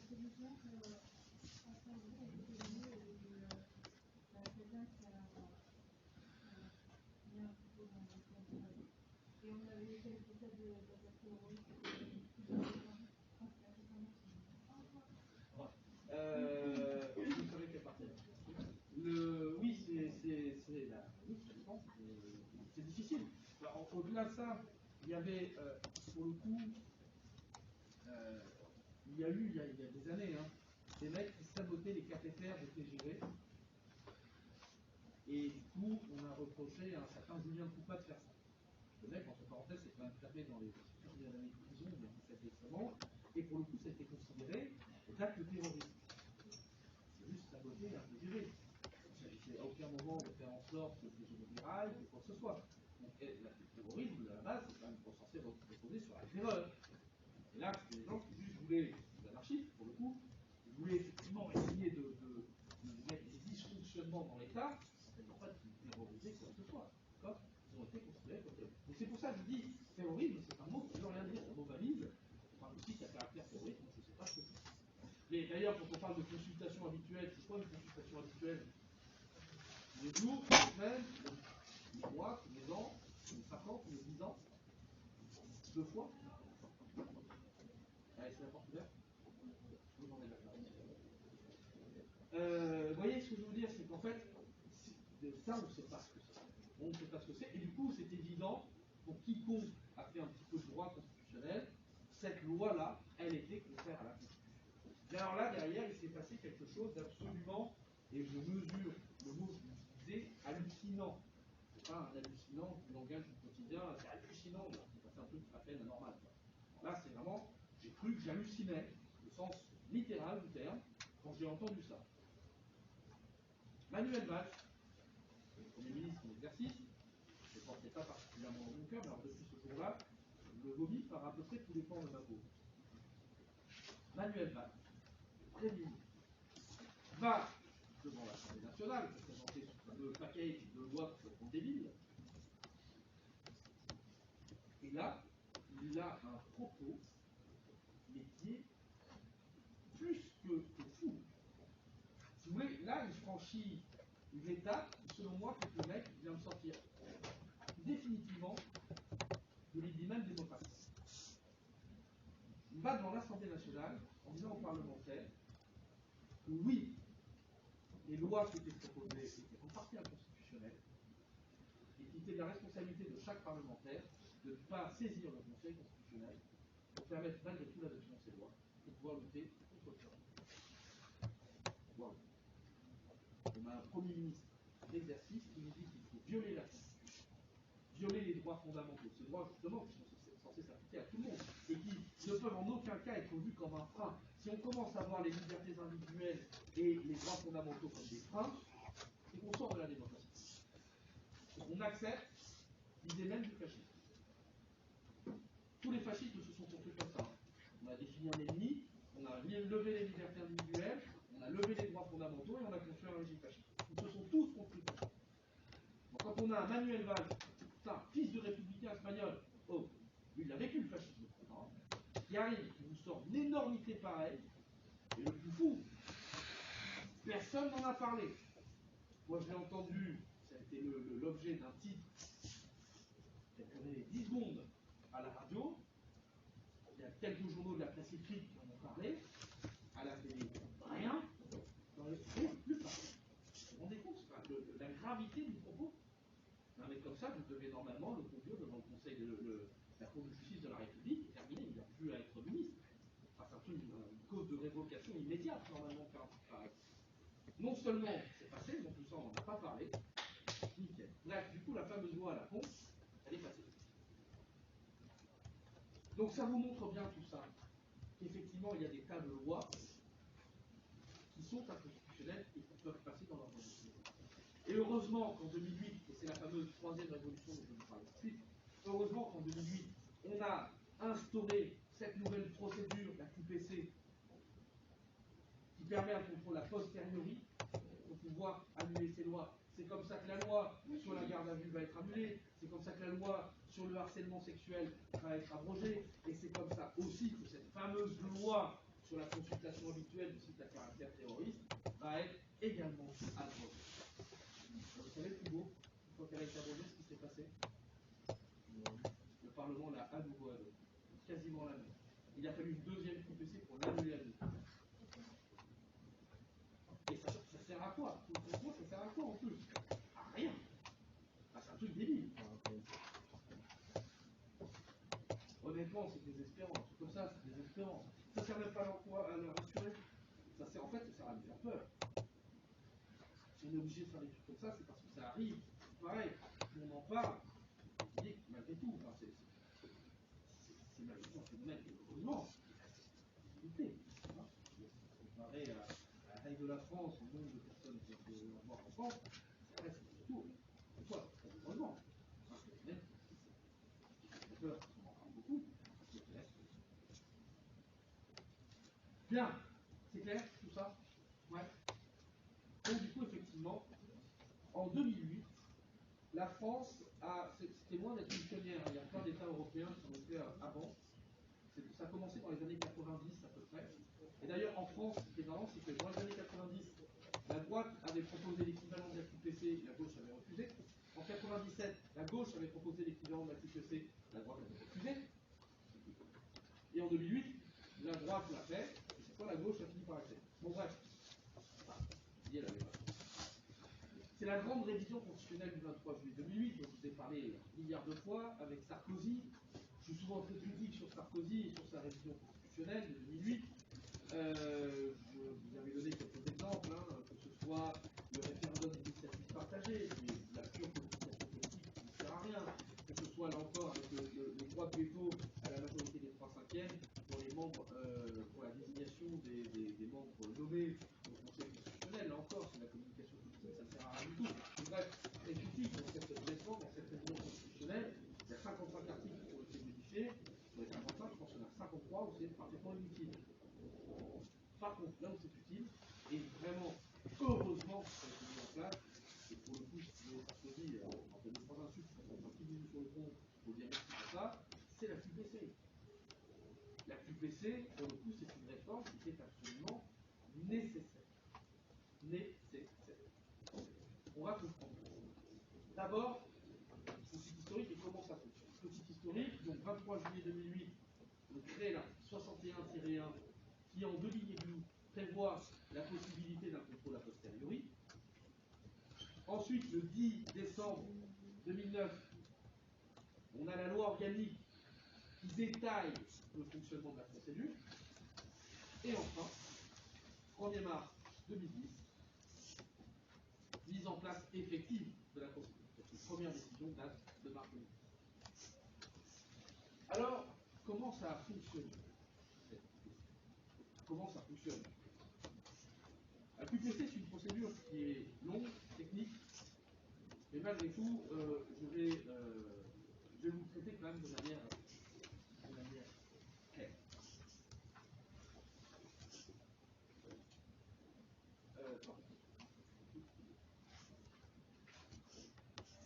Pardon. Je bug un peu. Je vais juste la procédure pour ne pas oublier un point. Alors, le premier principe, c'est que c'est un recours qui est ouvert aux justiciables. Justiciable, c'est un terme que j'ai utilisé très souvent. Qu'est-ce que ça signifie, justiciable? C'est quoi un justiciable? Hein? Tu peux aller? Ouais, c'est quelqu'un qui est devant un juge.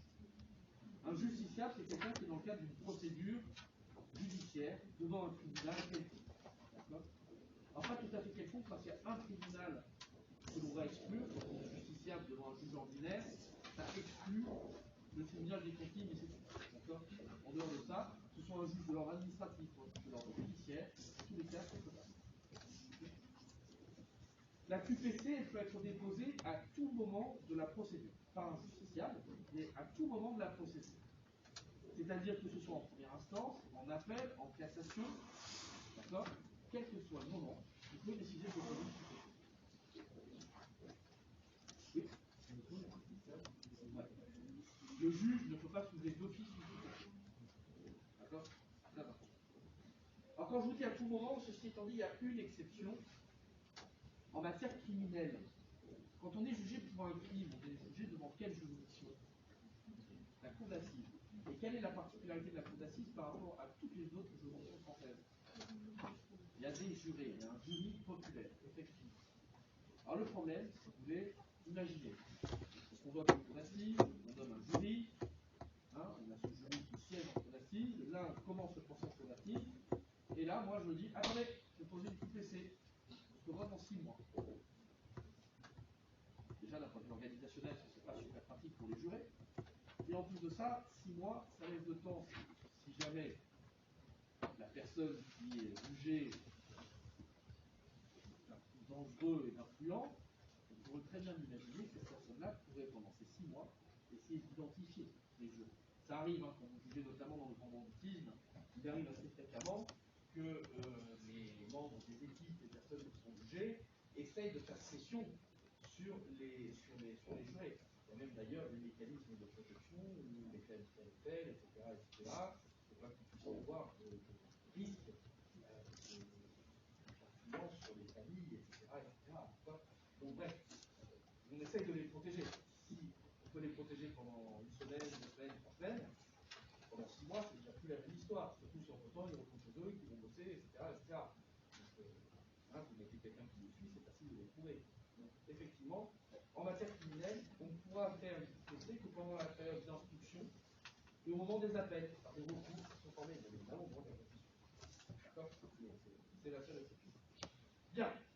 Donc, ce juge devant lequel on est, je vais prendre comme exemple toujours mon histoire de harcèlement sexuel. D'accord? Je suis poursuivi pour des faits de harcèlement sexuel devant mon tribunal. Quel tribunal? Harcèlement sexuel? Contravention, délit ou crime?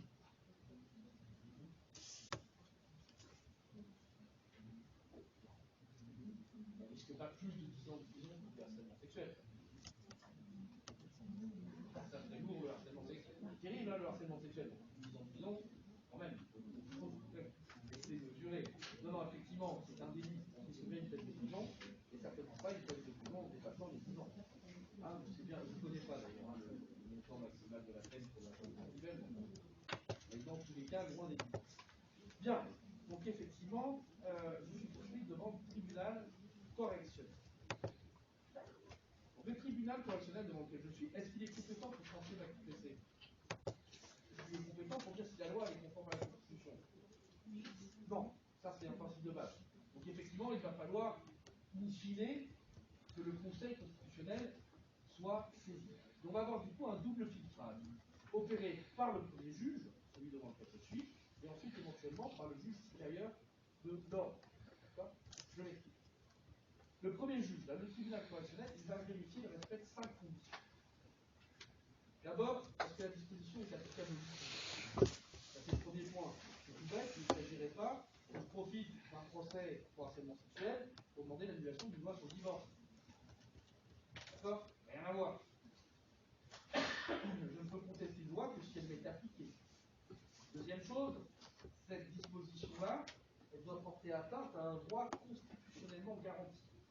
En d'autres termes, je ne peux pas contester une loi au motif qu'elle aurait été adoptée en ne respectant pas la procédure prévue. Je ne peux la contester que si elle porte atteinte à un de mes droits fondamentaux. Okay? Troisième condition, pardon, la loi ne doit pas avoir été déjà déclarée conforme par le Conseil constitutionnel. Pourtant, il y a quand même une exception à ça, sauf si un champ changement de circonstance justifie un nouvel examen. Ça veut dire quoi? C'est-à-dire qu'on ne va pas juger 25 fois la même loi. Ce serait idiot. Sauf si cette loi, en tout temps, elle est devenue inconstitutionnelle. Soit parce que la Constitution a bougé, soit parce qu'il y a eu un changement de circonstance. La loi sur la garde à vue dont je parlais tout à l'heure, c'est un exemple typique. La loi sur la garde à vue, on a bien eu une situation où la loi elle a été jugée conforme quand on a fait le contrôle a priori. Derrière, elle est devenue inconstitutionnelle parce qu'il y a une autre loi qui a eu un impact sur elle. Donc elle est devenue inconstitutionnelle. Ben ça justifie un nouvel examen. Et effectivement, on a eu un nouvel examen de la loi sur la garde à vue. Et du coup, la loi a été abrogée. Parce qu'elle était effectivement contraire à la Constitution. D'accord? Donc voilà, troisième condition. Quatrième, la loi doit avoir, la QPC doit avoir un caractère sérieux. C'est-à-dire que la disposition que l'on conteste ne doit pas être manifestement conforme à la Constitution. Le but, c'est de ne pas solliciter et surcharger le Conseil constitutionnel avec des recours qui n'ont aucune chance d'aboutir. Alors, ceci dit, juste une petite remarque comme ça en passant. Quand on fait ça, en fait, on donne au juge ordinaire le pouvoir de faire une forme de contrôle de constitutionnalité.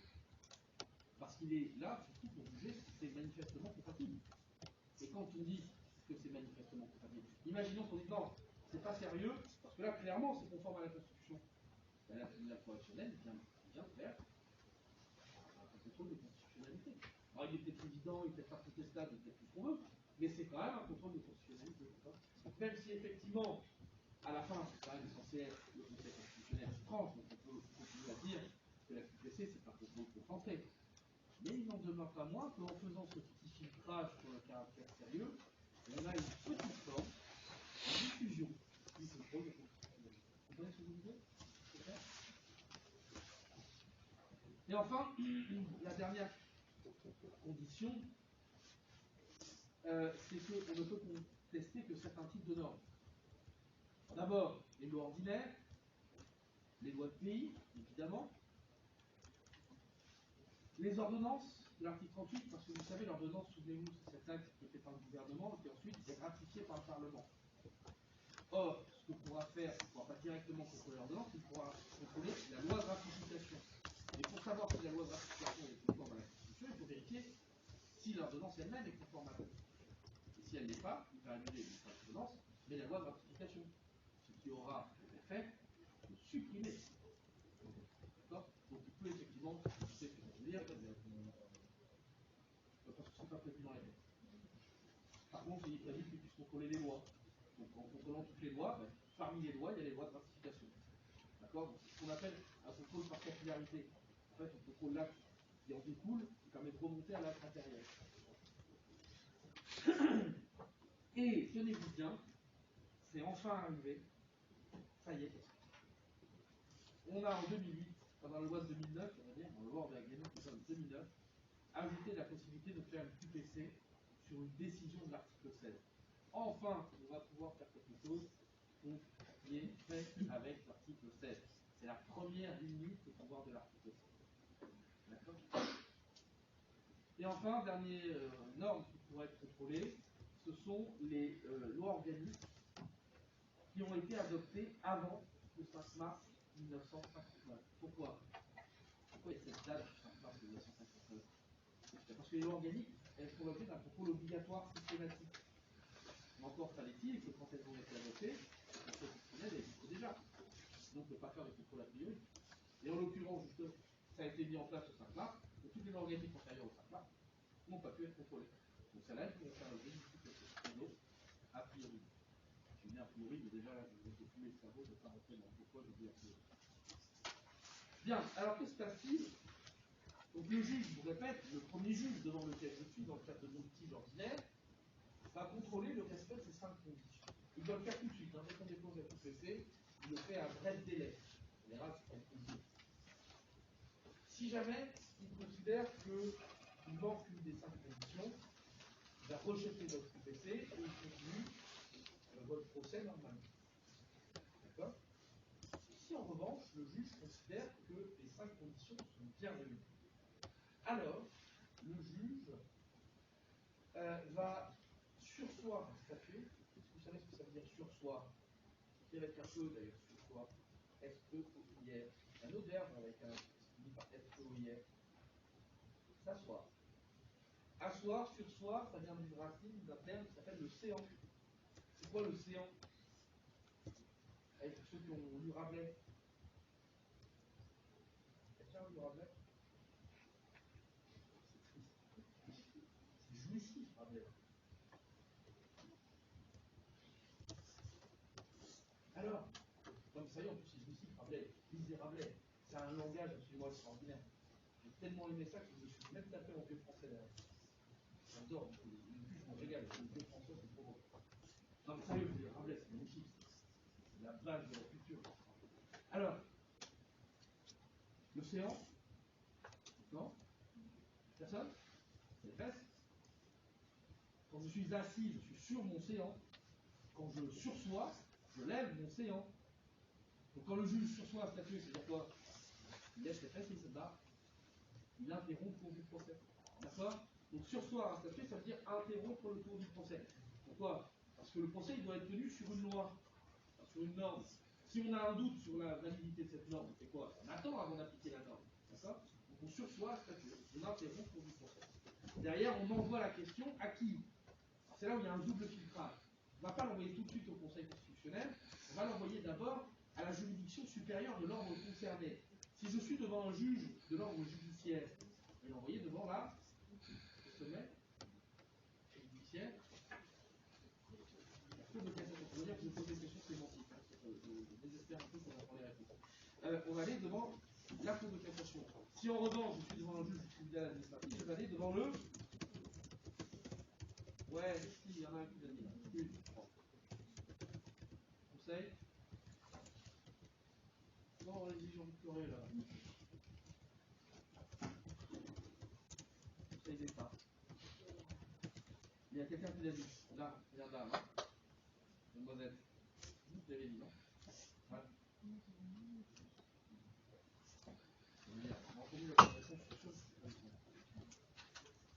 Bon, Conseil d'État. Okay. La Cour de cassation ou le Conseil d'État, l'un ou l'autre, vont vérifier à nouveau le respect des 5 mêmes conditions. Ils vont même en ajouter une sixième, la nouveauté. On n'a jamais su ce que ça voulait dire, on ne sait pas ce que c'est les nouveautés, on s'en fout. Donc ils vont vérifier le respect des conditions. Là encore, s'ils considèrent que les conditions ne sont pas réunies, finalement, on renvoie à la juridiction du début, on reprend le cours du procès normalement. Si en revanche, on considère que ce n'est pas le cas et que les conditions sont bien réunies, à ce moment-là, on renvoie au Conseil constitutionnel. La Cour de cassation du Conseil d'État a 3 mois pour trancher. Et ensuite, la Cour de cassation a elle aussi 3 mois pour trancher. D'accord? Bon, alors devant la Cour de cassation, c'est pas très compliqué ce qui va se passer. Pardon, dans le Conseil constitutionnel, c'est pas très compliqué. Les parties, c'est celui de requérant, celui qui a fait la société, va devoir donner par conclusion ses justifications, on va argumenter sur pourquoi, à son sens, la loi est contraire à la Constitution, la loi d'une autre norme est contraire à la Constitution, et là, il s'agit bien de développer d'une manière abstraite. À aucun moment, vous dire oui, mais regardez, mon applique le truc, j'ai allumé le drapeau alors que j'étais en train de faire un discours politique, du coup, c'est pas conforme à la Constitution. Là, ça marche pas. Il faut justifier pourquoi, dans l'absolu, c'est contraire à la Constitution. Okay, c'est bien trop l'abstrait qui demeure. Et derrière, le Conseil constitutionnel va se prononcer. Alors, soit, soit il déclare la loi conforme à la Constitution, soit il déclare la loi conforme à la Constitution avec une réserve d'interprétation. Il va dire, ok, la loi est conforme, il y a condition qu'on l'entende comme ça. Soit il va dire, la loi, elle est en tout ou partie contraire à la Constitution. Et alors, si elle est contraire à la Constitution, le principe, c'est que la loi sera abrogée à compter du jour de la décision, de la publication de la décision. Une abrogation, c'est pas pareil qu'une annulation. C'est quoi la différence? Une annulation, c'est rétroactif, alors que l'abrogation, ça n'a d'effet que pour l'avenir. Donc quand on dit qu'on abroge la loi au jour de la publication, c'est-à-dire qu'avant la publication, on considère que la loi existait valablement. C'est qu'après, on considère qu'elle existait. Donc en fait, l'effet erga omnes ne vaut que pour les litiges qui vont naître après l'abrogation. Parce que tous les litiges qui sont nés avant, et qui n'ont pas encore été définitivement jugés, c'est bien la loi abrogée qui s'applique. Je donne un exemple. Il s'interdit de poser son téléphone sur le bureau, là, aujourd'hui. Je prends un mauvais exemple. Aujourd'hui, poser son téléphone sur le bureau, c'est puni de, je sais pas, 1000 € d'amende. Demain, il y a une loi qui passe qui punit de, je sais pas, 6 mois de prison. Moi, pour les faits que j'ai commis aujourd'hui, on va pouvoir me reprocher quoi? 1000 € d'amende, pas 6 mois de prison. Parce qu'au jour où j'ai commis des faits, au jour où le litige est né, la disposition applicable, c'est 1000 € d'amende. Peu importe, c'est devenu ensuite de la dissolution. Et bien, c'est la même chose. Les litiges qui sont nés avant l'abrogation, la loi n'est pas encore abrogée. Donc ça s'appliquait.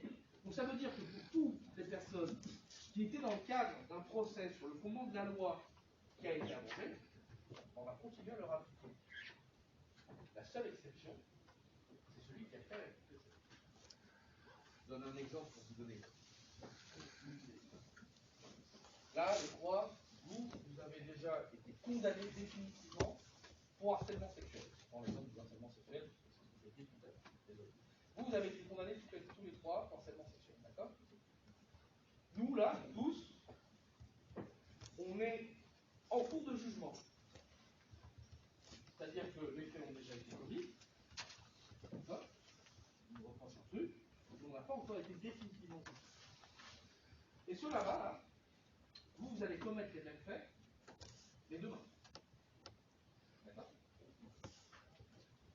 Aujourd'hui, moi j'ai fait une QPC, et aujourd'hui j'obtiens l'abrogation de la loi. Vous, est-ce qu'on pourra faire quelque chose? Ben non, ça a déjà été définitivement jugé. Dans tous les cas, vous, ça s'appliquera. Vous, là, pour nous tous, ça s'appliquera à qui? À moi. A priori, ça ne s'applique qu'à moi. Parce que c'est moi qui ai fait la QPC. D'accord? Et pour les demoiselles, pour les demoiselles là-bas, ça ne s'appliquera pas du tout parce qu'elles bénéficient de l'abrogation. D'accord? Vous comprenez ça? Donc en fait, pour les litiges nés postérieurement à l'abrogation, c'est un effet erga-omnes. Pour les litiges nés antérieurement à l'abrogation, a priori, c'est un effet inter partes. D'accord?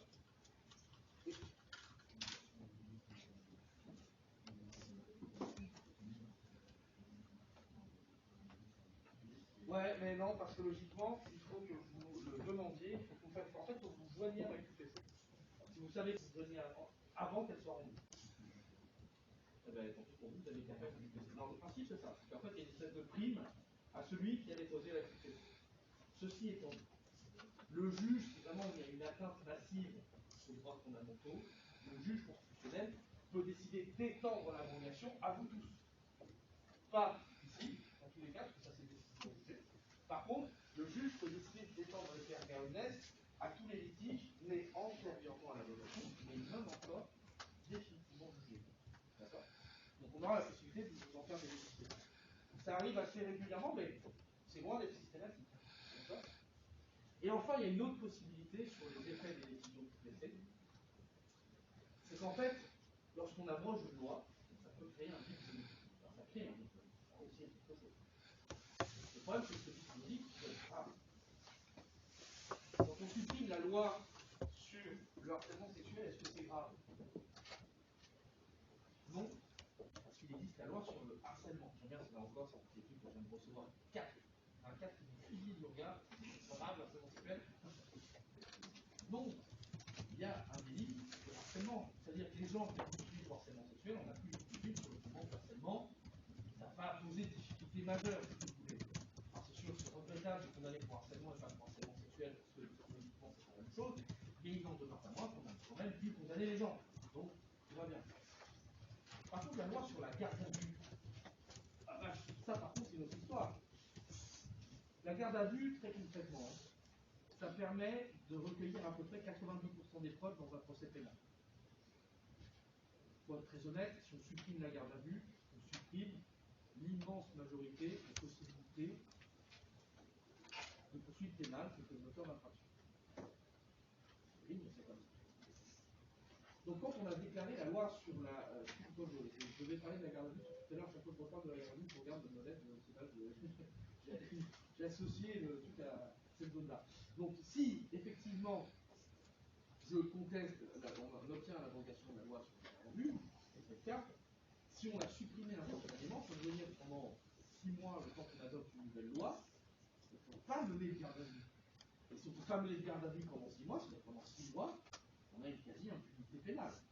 Ce qui est absolument inenvisageable. Je suis désolé parce que franchement, on doit vous faire la remarque à chaque fois, mais c'est l'éternuement le plus nouveau que j'ai entendu. Bravo.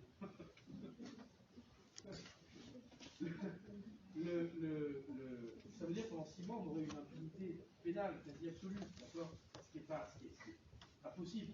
L'atteinte aux droits fondamentaux posés par la loi sur la garde à vue, finalement, était moins grave que l'atteinte à la société qui découlerait du retrait immédiat de la loi sur la garde à vue. Dans ce cas-là, quand le vide juridique est plus grave que l'atteinte aux droits fondamentaux, le juge a la possibilité de différer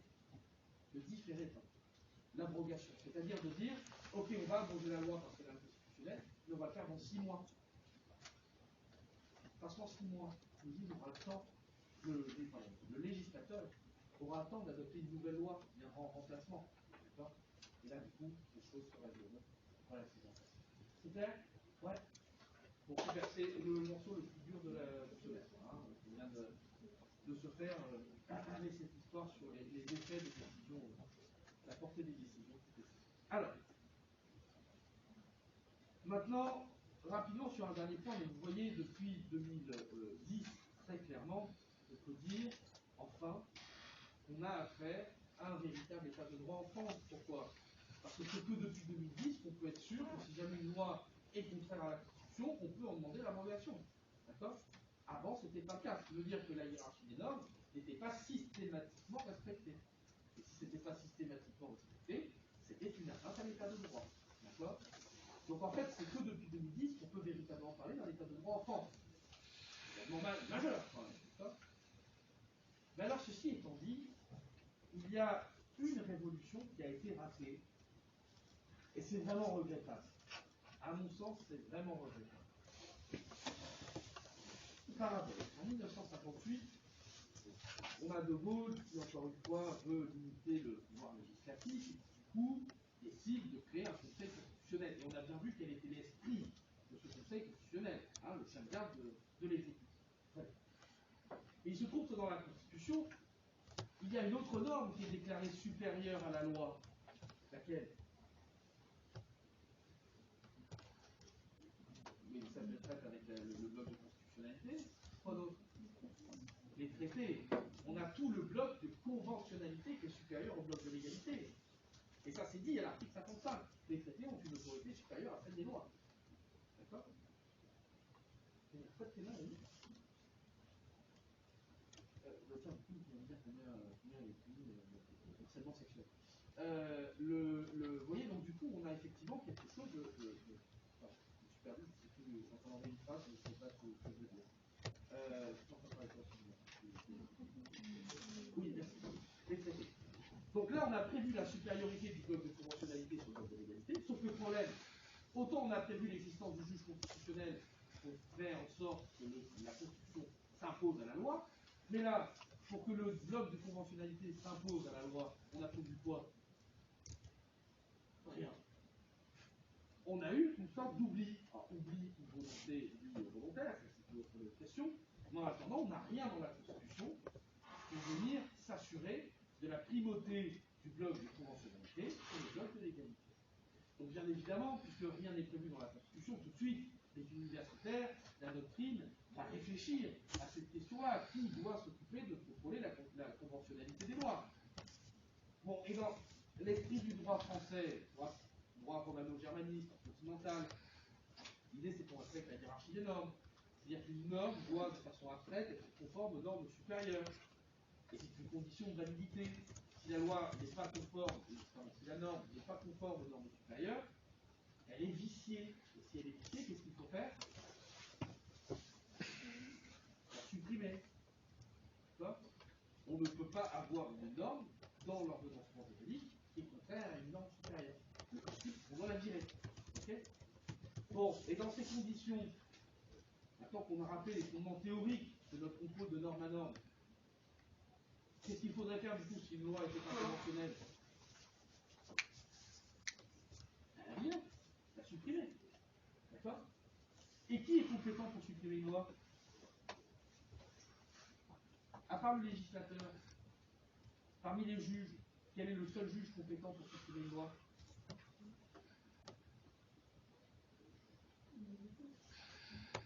Oh, réveillez-vous, putain. Ben ouais, ça fait 2 heures, ça fait 3 semaines qu'on parle du Conseil constitutionnel qui supprime les lois. Je vous pose une question sur le juge qui supprime les lois. Vous êtes parti de me dire le Conseil constitutionnel. Merci monsieur, quoi. C'est moi qui suis, quoi. Hein, on se réveille un peu, là. On active un peu les neurones, quand même. Donc effectivement, le Conseil constitutionnel est le seul juge compétent pour pouvoir retirer une loi. Pourquoi?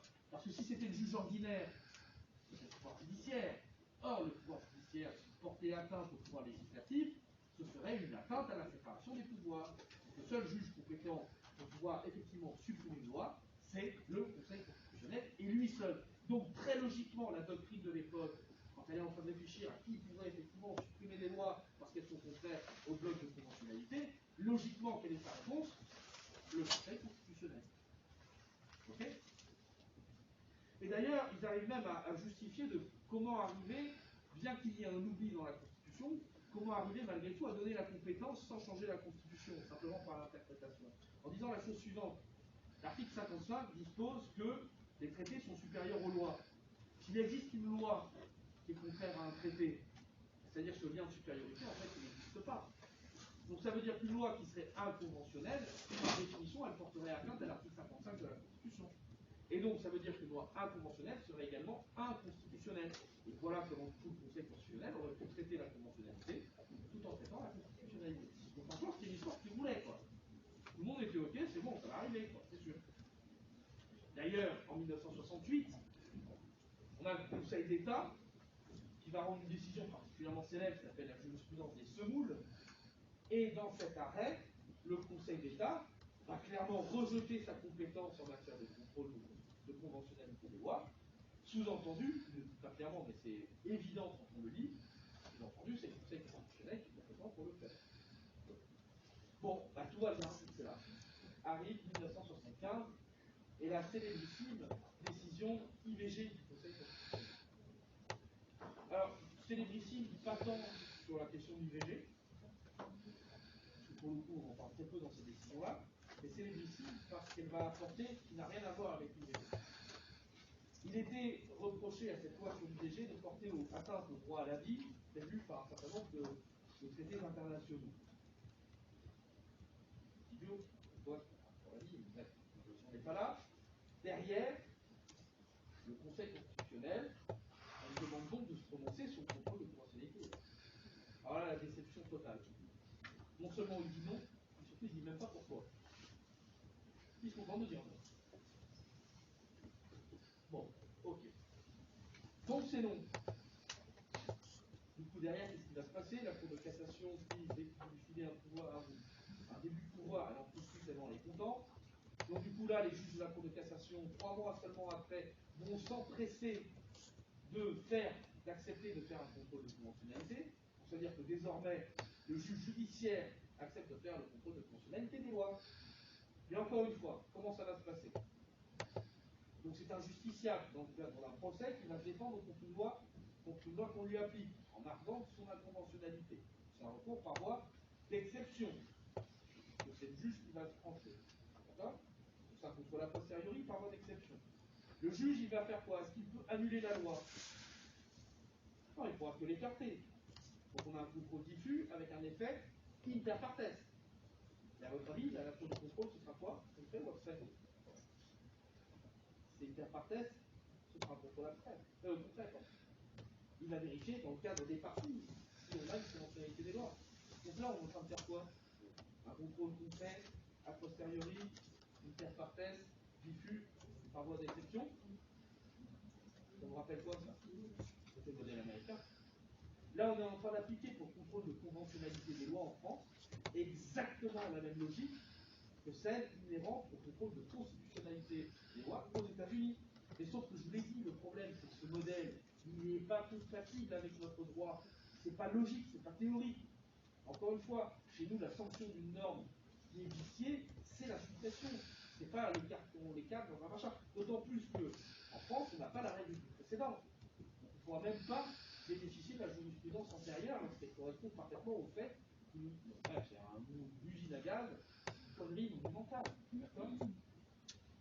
Mais malgré tout, la Cour de cassation, toute contente, dit voilà, moi je le fais. Le Conseil d'État, qui sur le plan intellectuel, on peut lui reprocher beaucoup de choses, mais par contre il est un peu plus rigoureux, lui, pendant 14 ans, va refuser, va faire un bras de fer avec le Conseil constitutionnel en refusant de faire un contrôle de conventionnalité. Et d'ailleurs, en 89, il va finir par plier dans une décision remarquable qui s'appelle la décision Piccolo, et dans laquelle le juge administratif va défoncer, on utilise un terme vulgaire, mais c'est le mot, il va défoncer la jurisprudence du Conseil constitutionnel, en expliquant pourquoi elle est nulle. Il y en a 5 pages. Et il explique pourquoi c'est pas bon. Pourquoi justement ce contrôle à l'américaine, c'est pas une bonne idée. Pourquoi là. Mais vraiment, c'est rare hein, qu'un juge descende, flingue un autre juge en vol. Franchement, c'est rare. Là, à ce niveau-là, c'est inédit, c'est jamais arrivé. C'est la seule fois dans l'histoire judiciaire française où on a un juge qui s'est permis de démonter avec un tel niveau de violence la jurisprudence d'un autre juge. Tout en disant à la fin, le problème c'est que maintenant, on ne peut pas maintenir cette différence de jurisprudence. Ça fait 14 ans qu'on attend que vous fassiez un changement, vous ne le faites pas, du coup c'est difficile. On se rallie à votre jurisprudence mauvaise, la mort dans l'âme, mais parce qu'on n'a pas de choix. C'est chaud, hein. Chaud. C'est passé là, c'est chaud. Bref, depuis ce temps-là, depuis 89, effectivement, juge administratif et judiciaire pour le contrôle de conventionnalité. Et en 2008, le débat a été relancé. Il a été relancé pourquoi? Parce qu'en 2008, on a justement créé cette QPC. Et en fait, la difficulté, c'est que dans 98% des cas, lorsqu'il y a une inconstitutionnalité d'une loi, le droit qui permet de contester l'inconstitutionnalité de la loi, il existe aussi dans les traités internationaux. Souvent, ce qui existe dans la Constitution, ça existe aussi dans les traités. Donc souvent, je vais avoir le choix entre les deux recours. Est-ce que je fais une QPC pour contester l'inconstitutionnalité de la loi, ou est-ce que devant le juge ordinaire, je soulève simplement une exception d'inconventionnalité pour que le juge ordinaire se prononce sur mon cas et m'écarte de la loi. D'accord? Donc ça, c'est dans 98% des cas, le justiciable a le choix entre les deux recours.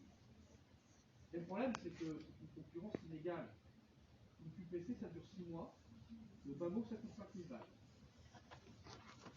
Une exception d'entreprise, ça dure 0 jours.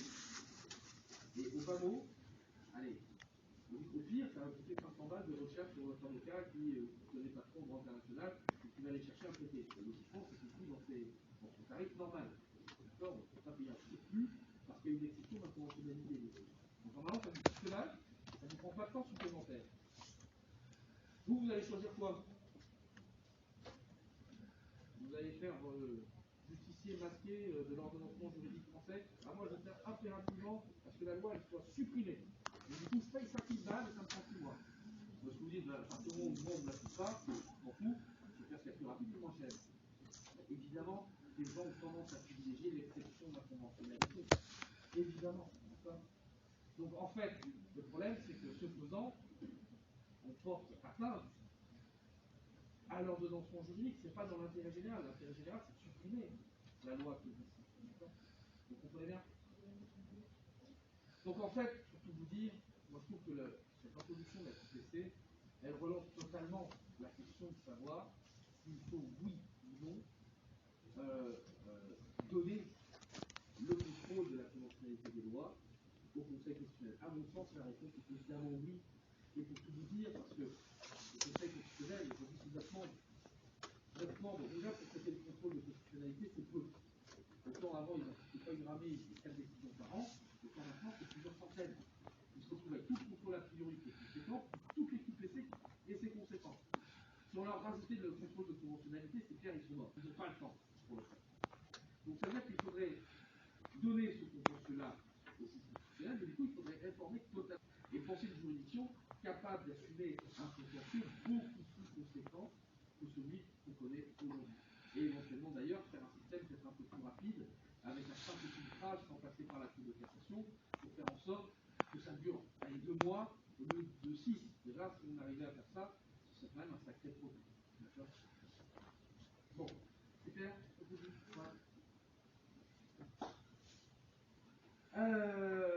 Donc voilà. Donc du coup d'ailleurs, est-ce qu'on peut totalement dire qu'on est dans un état de droit? Alors là,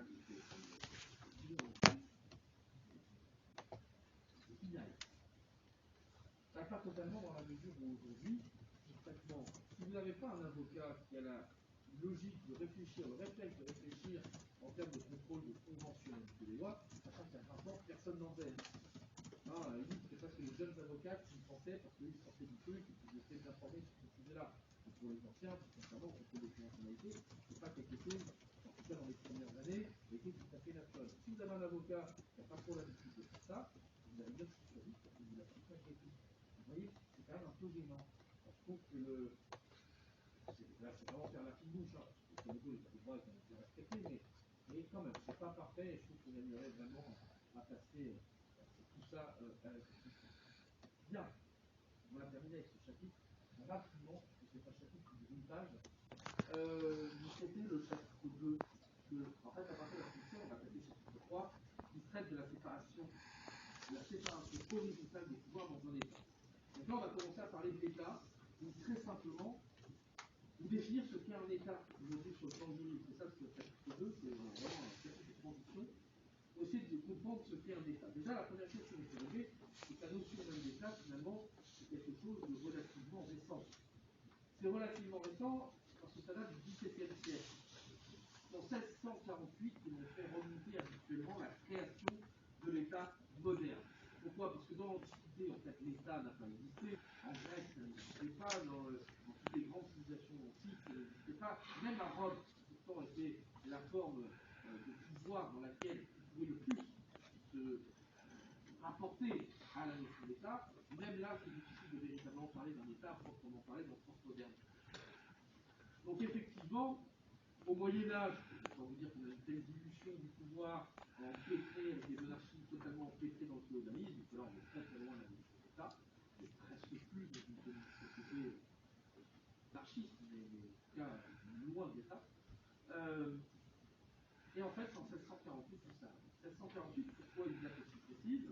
Parce que 1648, c'est la date du traité de Westphalie, qui est le traité de Westphalie, dans les deux, Münster et Osnabrück. Et ces traités de Westphalie sont des traités qui ont mis un terme à la guerre de 30 ans. La guerre de 30 ans, c'est une guerre qui a opposé les Habsbourg, qui étaient donc les descendants du Saint-Empire romain germanique, les Habsbourg qui ont donc une volonté de domination au niveau de toute l'Europe. Donc les Habsbourg qui vont s'opposer aux petites monarchies protestantes d'Europe, et ces petites monarchies protestantes vont être soutenues par la France. Pourquoi par la France? C'est parce que la France a été parmi les premiers pays à lutter contre les tentatives hégémoniques. La France, je l'ai dit, elle a lutté contre la papauté, c'est ce qu'on appelait le gallicanisme, mais elle a aussi lutté contre les Habsbourg et contre cette volonté impériale de venir chapeauter les différentes monarchies européennes. D'accord? Et donc, ces traités de Westphalie en 1648, vont venir entériner un principe fondamental qui est celui de l'égalité juridique entre les États. Ces traités disent que tous les États sont indépendants, quelle que soit leur taille, quelle que soit leur puissance, les États sont juridiquement indépendants. Donc c'est un principe d'égalité juridique entre les États. D'accord? Et c'est à partir de là qu'on va pouvoir parler de l'État moderne. L'État moderne, c'est un État dans lequel il y a une souveraineté qui s'exerce. Et pourquoi est-ce que ça arrive en 1648, cette idée d'État moderne? Parce que justement, le concept de souveraineté, ça fait un gros 70 ans qu'on l'a complètement transformé. Le concept de souveraineté qui a déjà longtemps, mais c'est quelque chose qui va être totalement modifié par un certain Jean Bodin dans un livre qui s'appelle Les 6 livres de la République. Alors Jean Bodin, si vous voulez, c'est l'ancêtre de nos constitutionnalistes modernes, de bien malheureusement trop de nos constitutionnalistes modernes. Les constitutionnalistes modernes ont un peu la fâcheuse tendance à toujours vouloir caresser le pouvoir dans le sens du poil. Je ne sais pas pourquoi, mais les constitutionnalistes, très rares sont ceux qui posent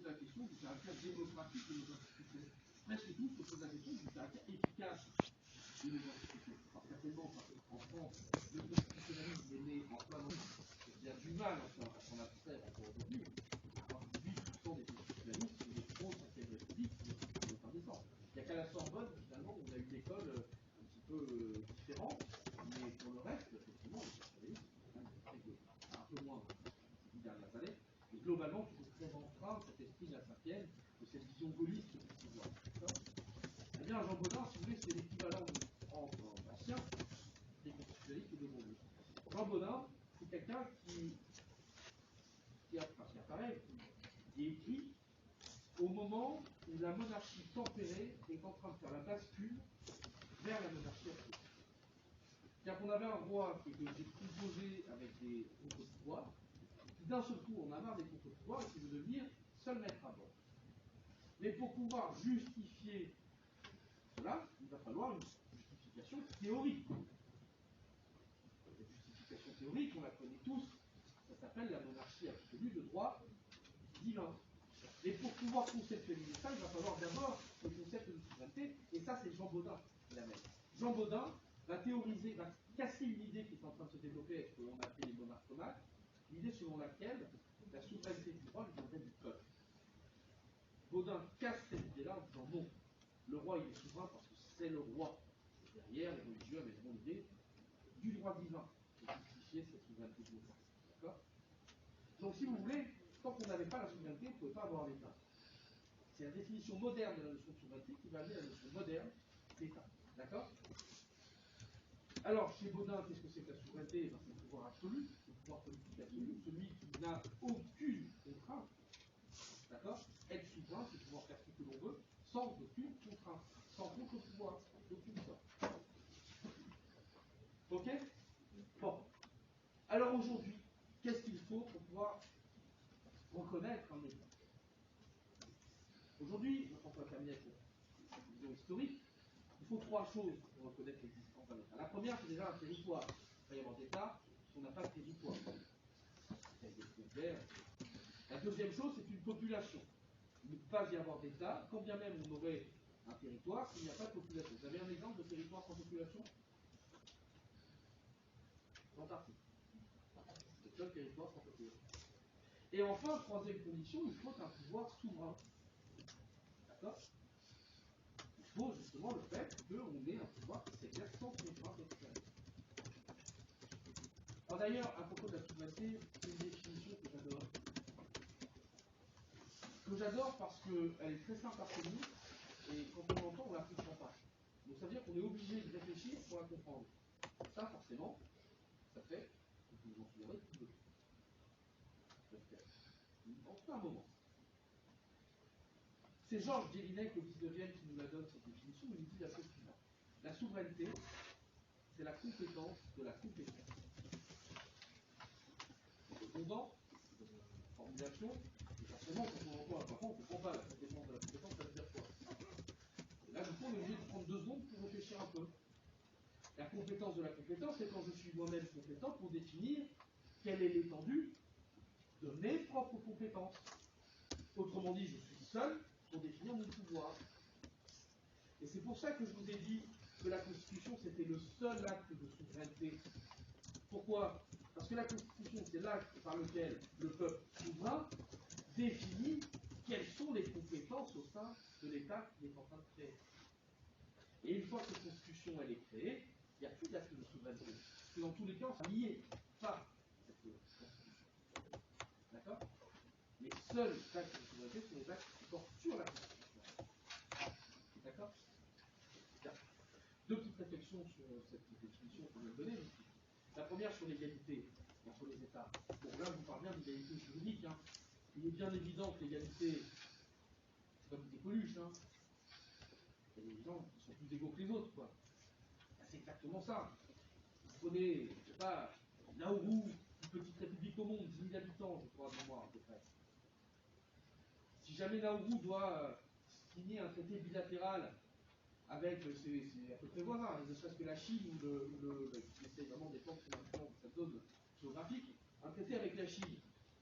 On sait franchement que Nauru est à égalité. D'un point de vue commercial, d'un point de vue financier, d'un point de vue militaire, d'un point de vue diplomatique, d'un point de vue... culturelle, la voiture, ce que vous voulez. Mais au bout, se fait littéralement écraser par la Chine. Effectivement, l'égalité des juridiques, attention, elle est peu juridique. Et l'autre point que je voulais vous dire, c'est qu'en fait, un État peut effectivement respecter les trois critères que je vous ai donnés, territoire, population, souveraineté.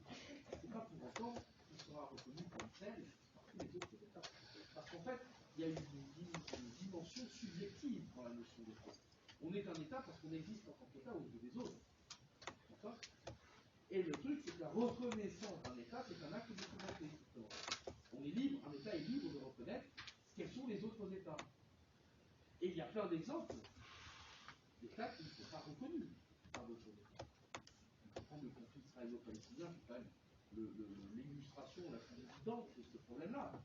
Israël n'est pas reconnu par plein de pays arabes, de la même manière que la Palestine n'est pas reconnue en partie de la communauté internationale, même par les institutions internationales. Par une bonne partie des institutions internationales, à commencer par nous. C'est un membre, c'est un État observateur. On le reconnaît comme État. Avant, il était membre, il était juste observateur. Il y a quelques années, on l'a changé pour État observateur. C'est bien, on reconnaît du coup l'idée de l'État. Mais il n'est pas reconnu en tant qu'État à proprement parler. Il n'est pas membre de l'ONU. Vous voyez bien que du coup, là, mais vous pouvez prendre aussi, je ne sais pas, particulièrement, on a un pouvoir politique, on a un territoire, on a une population, et pourtant, Sahara occidental n'est certainement pas considéré comme étant un État au bout de la communauté internationale. Bien, c'est une réalité. Voilà, bon, j'en termine là. On attaque le chapitre 3 la semaine prochaine. Là, je vous répète, c'est une partie qui devient vraiment littéralement passionnante. On va voir d'abord un peu la théorie des régimes avant d'étudier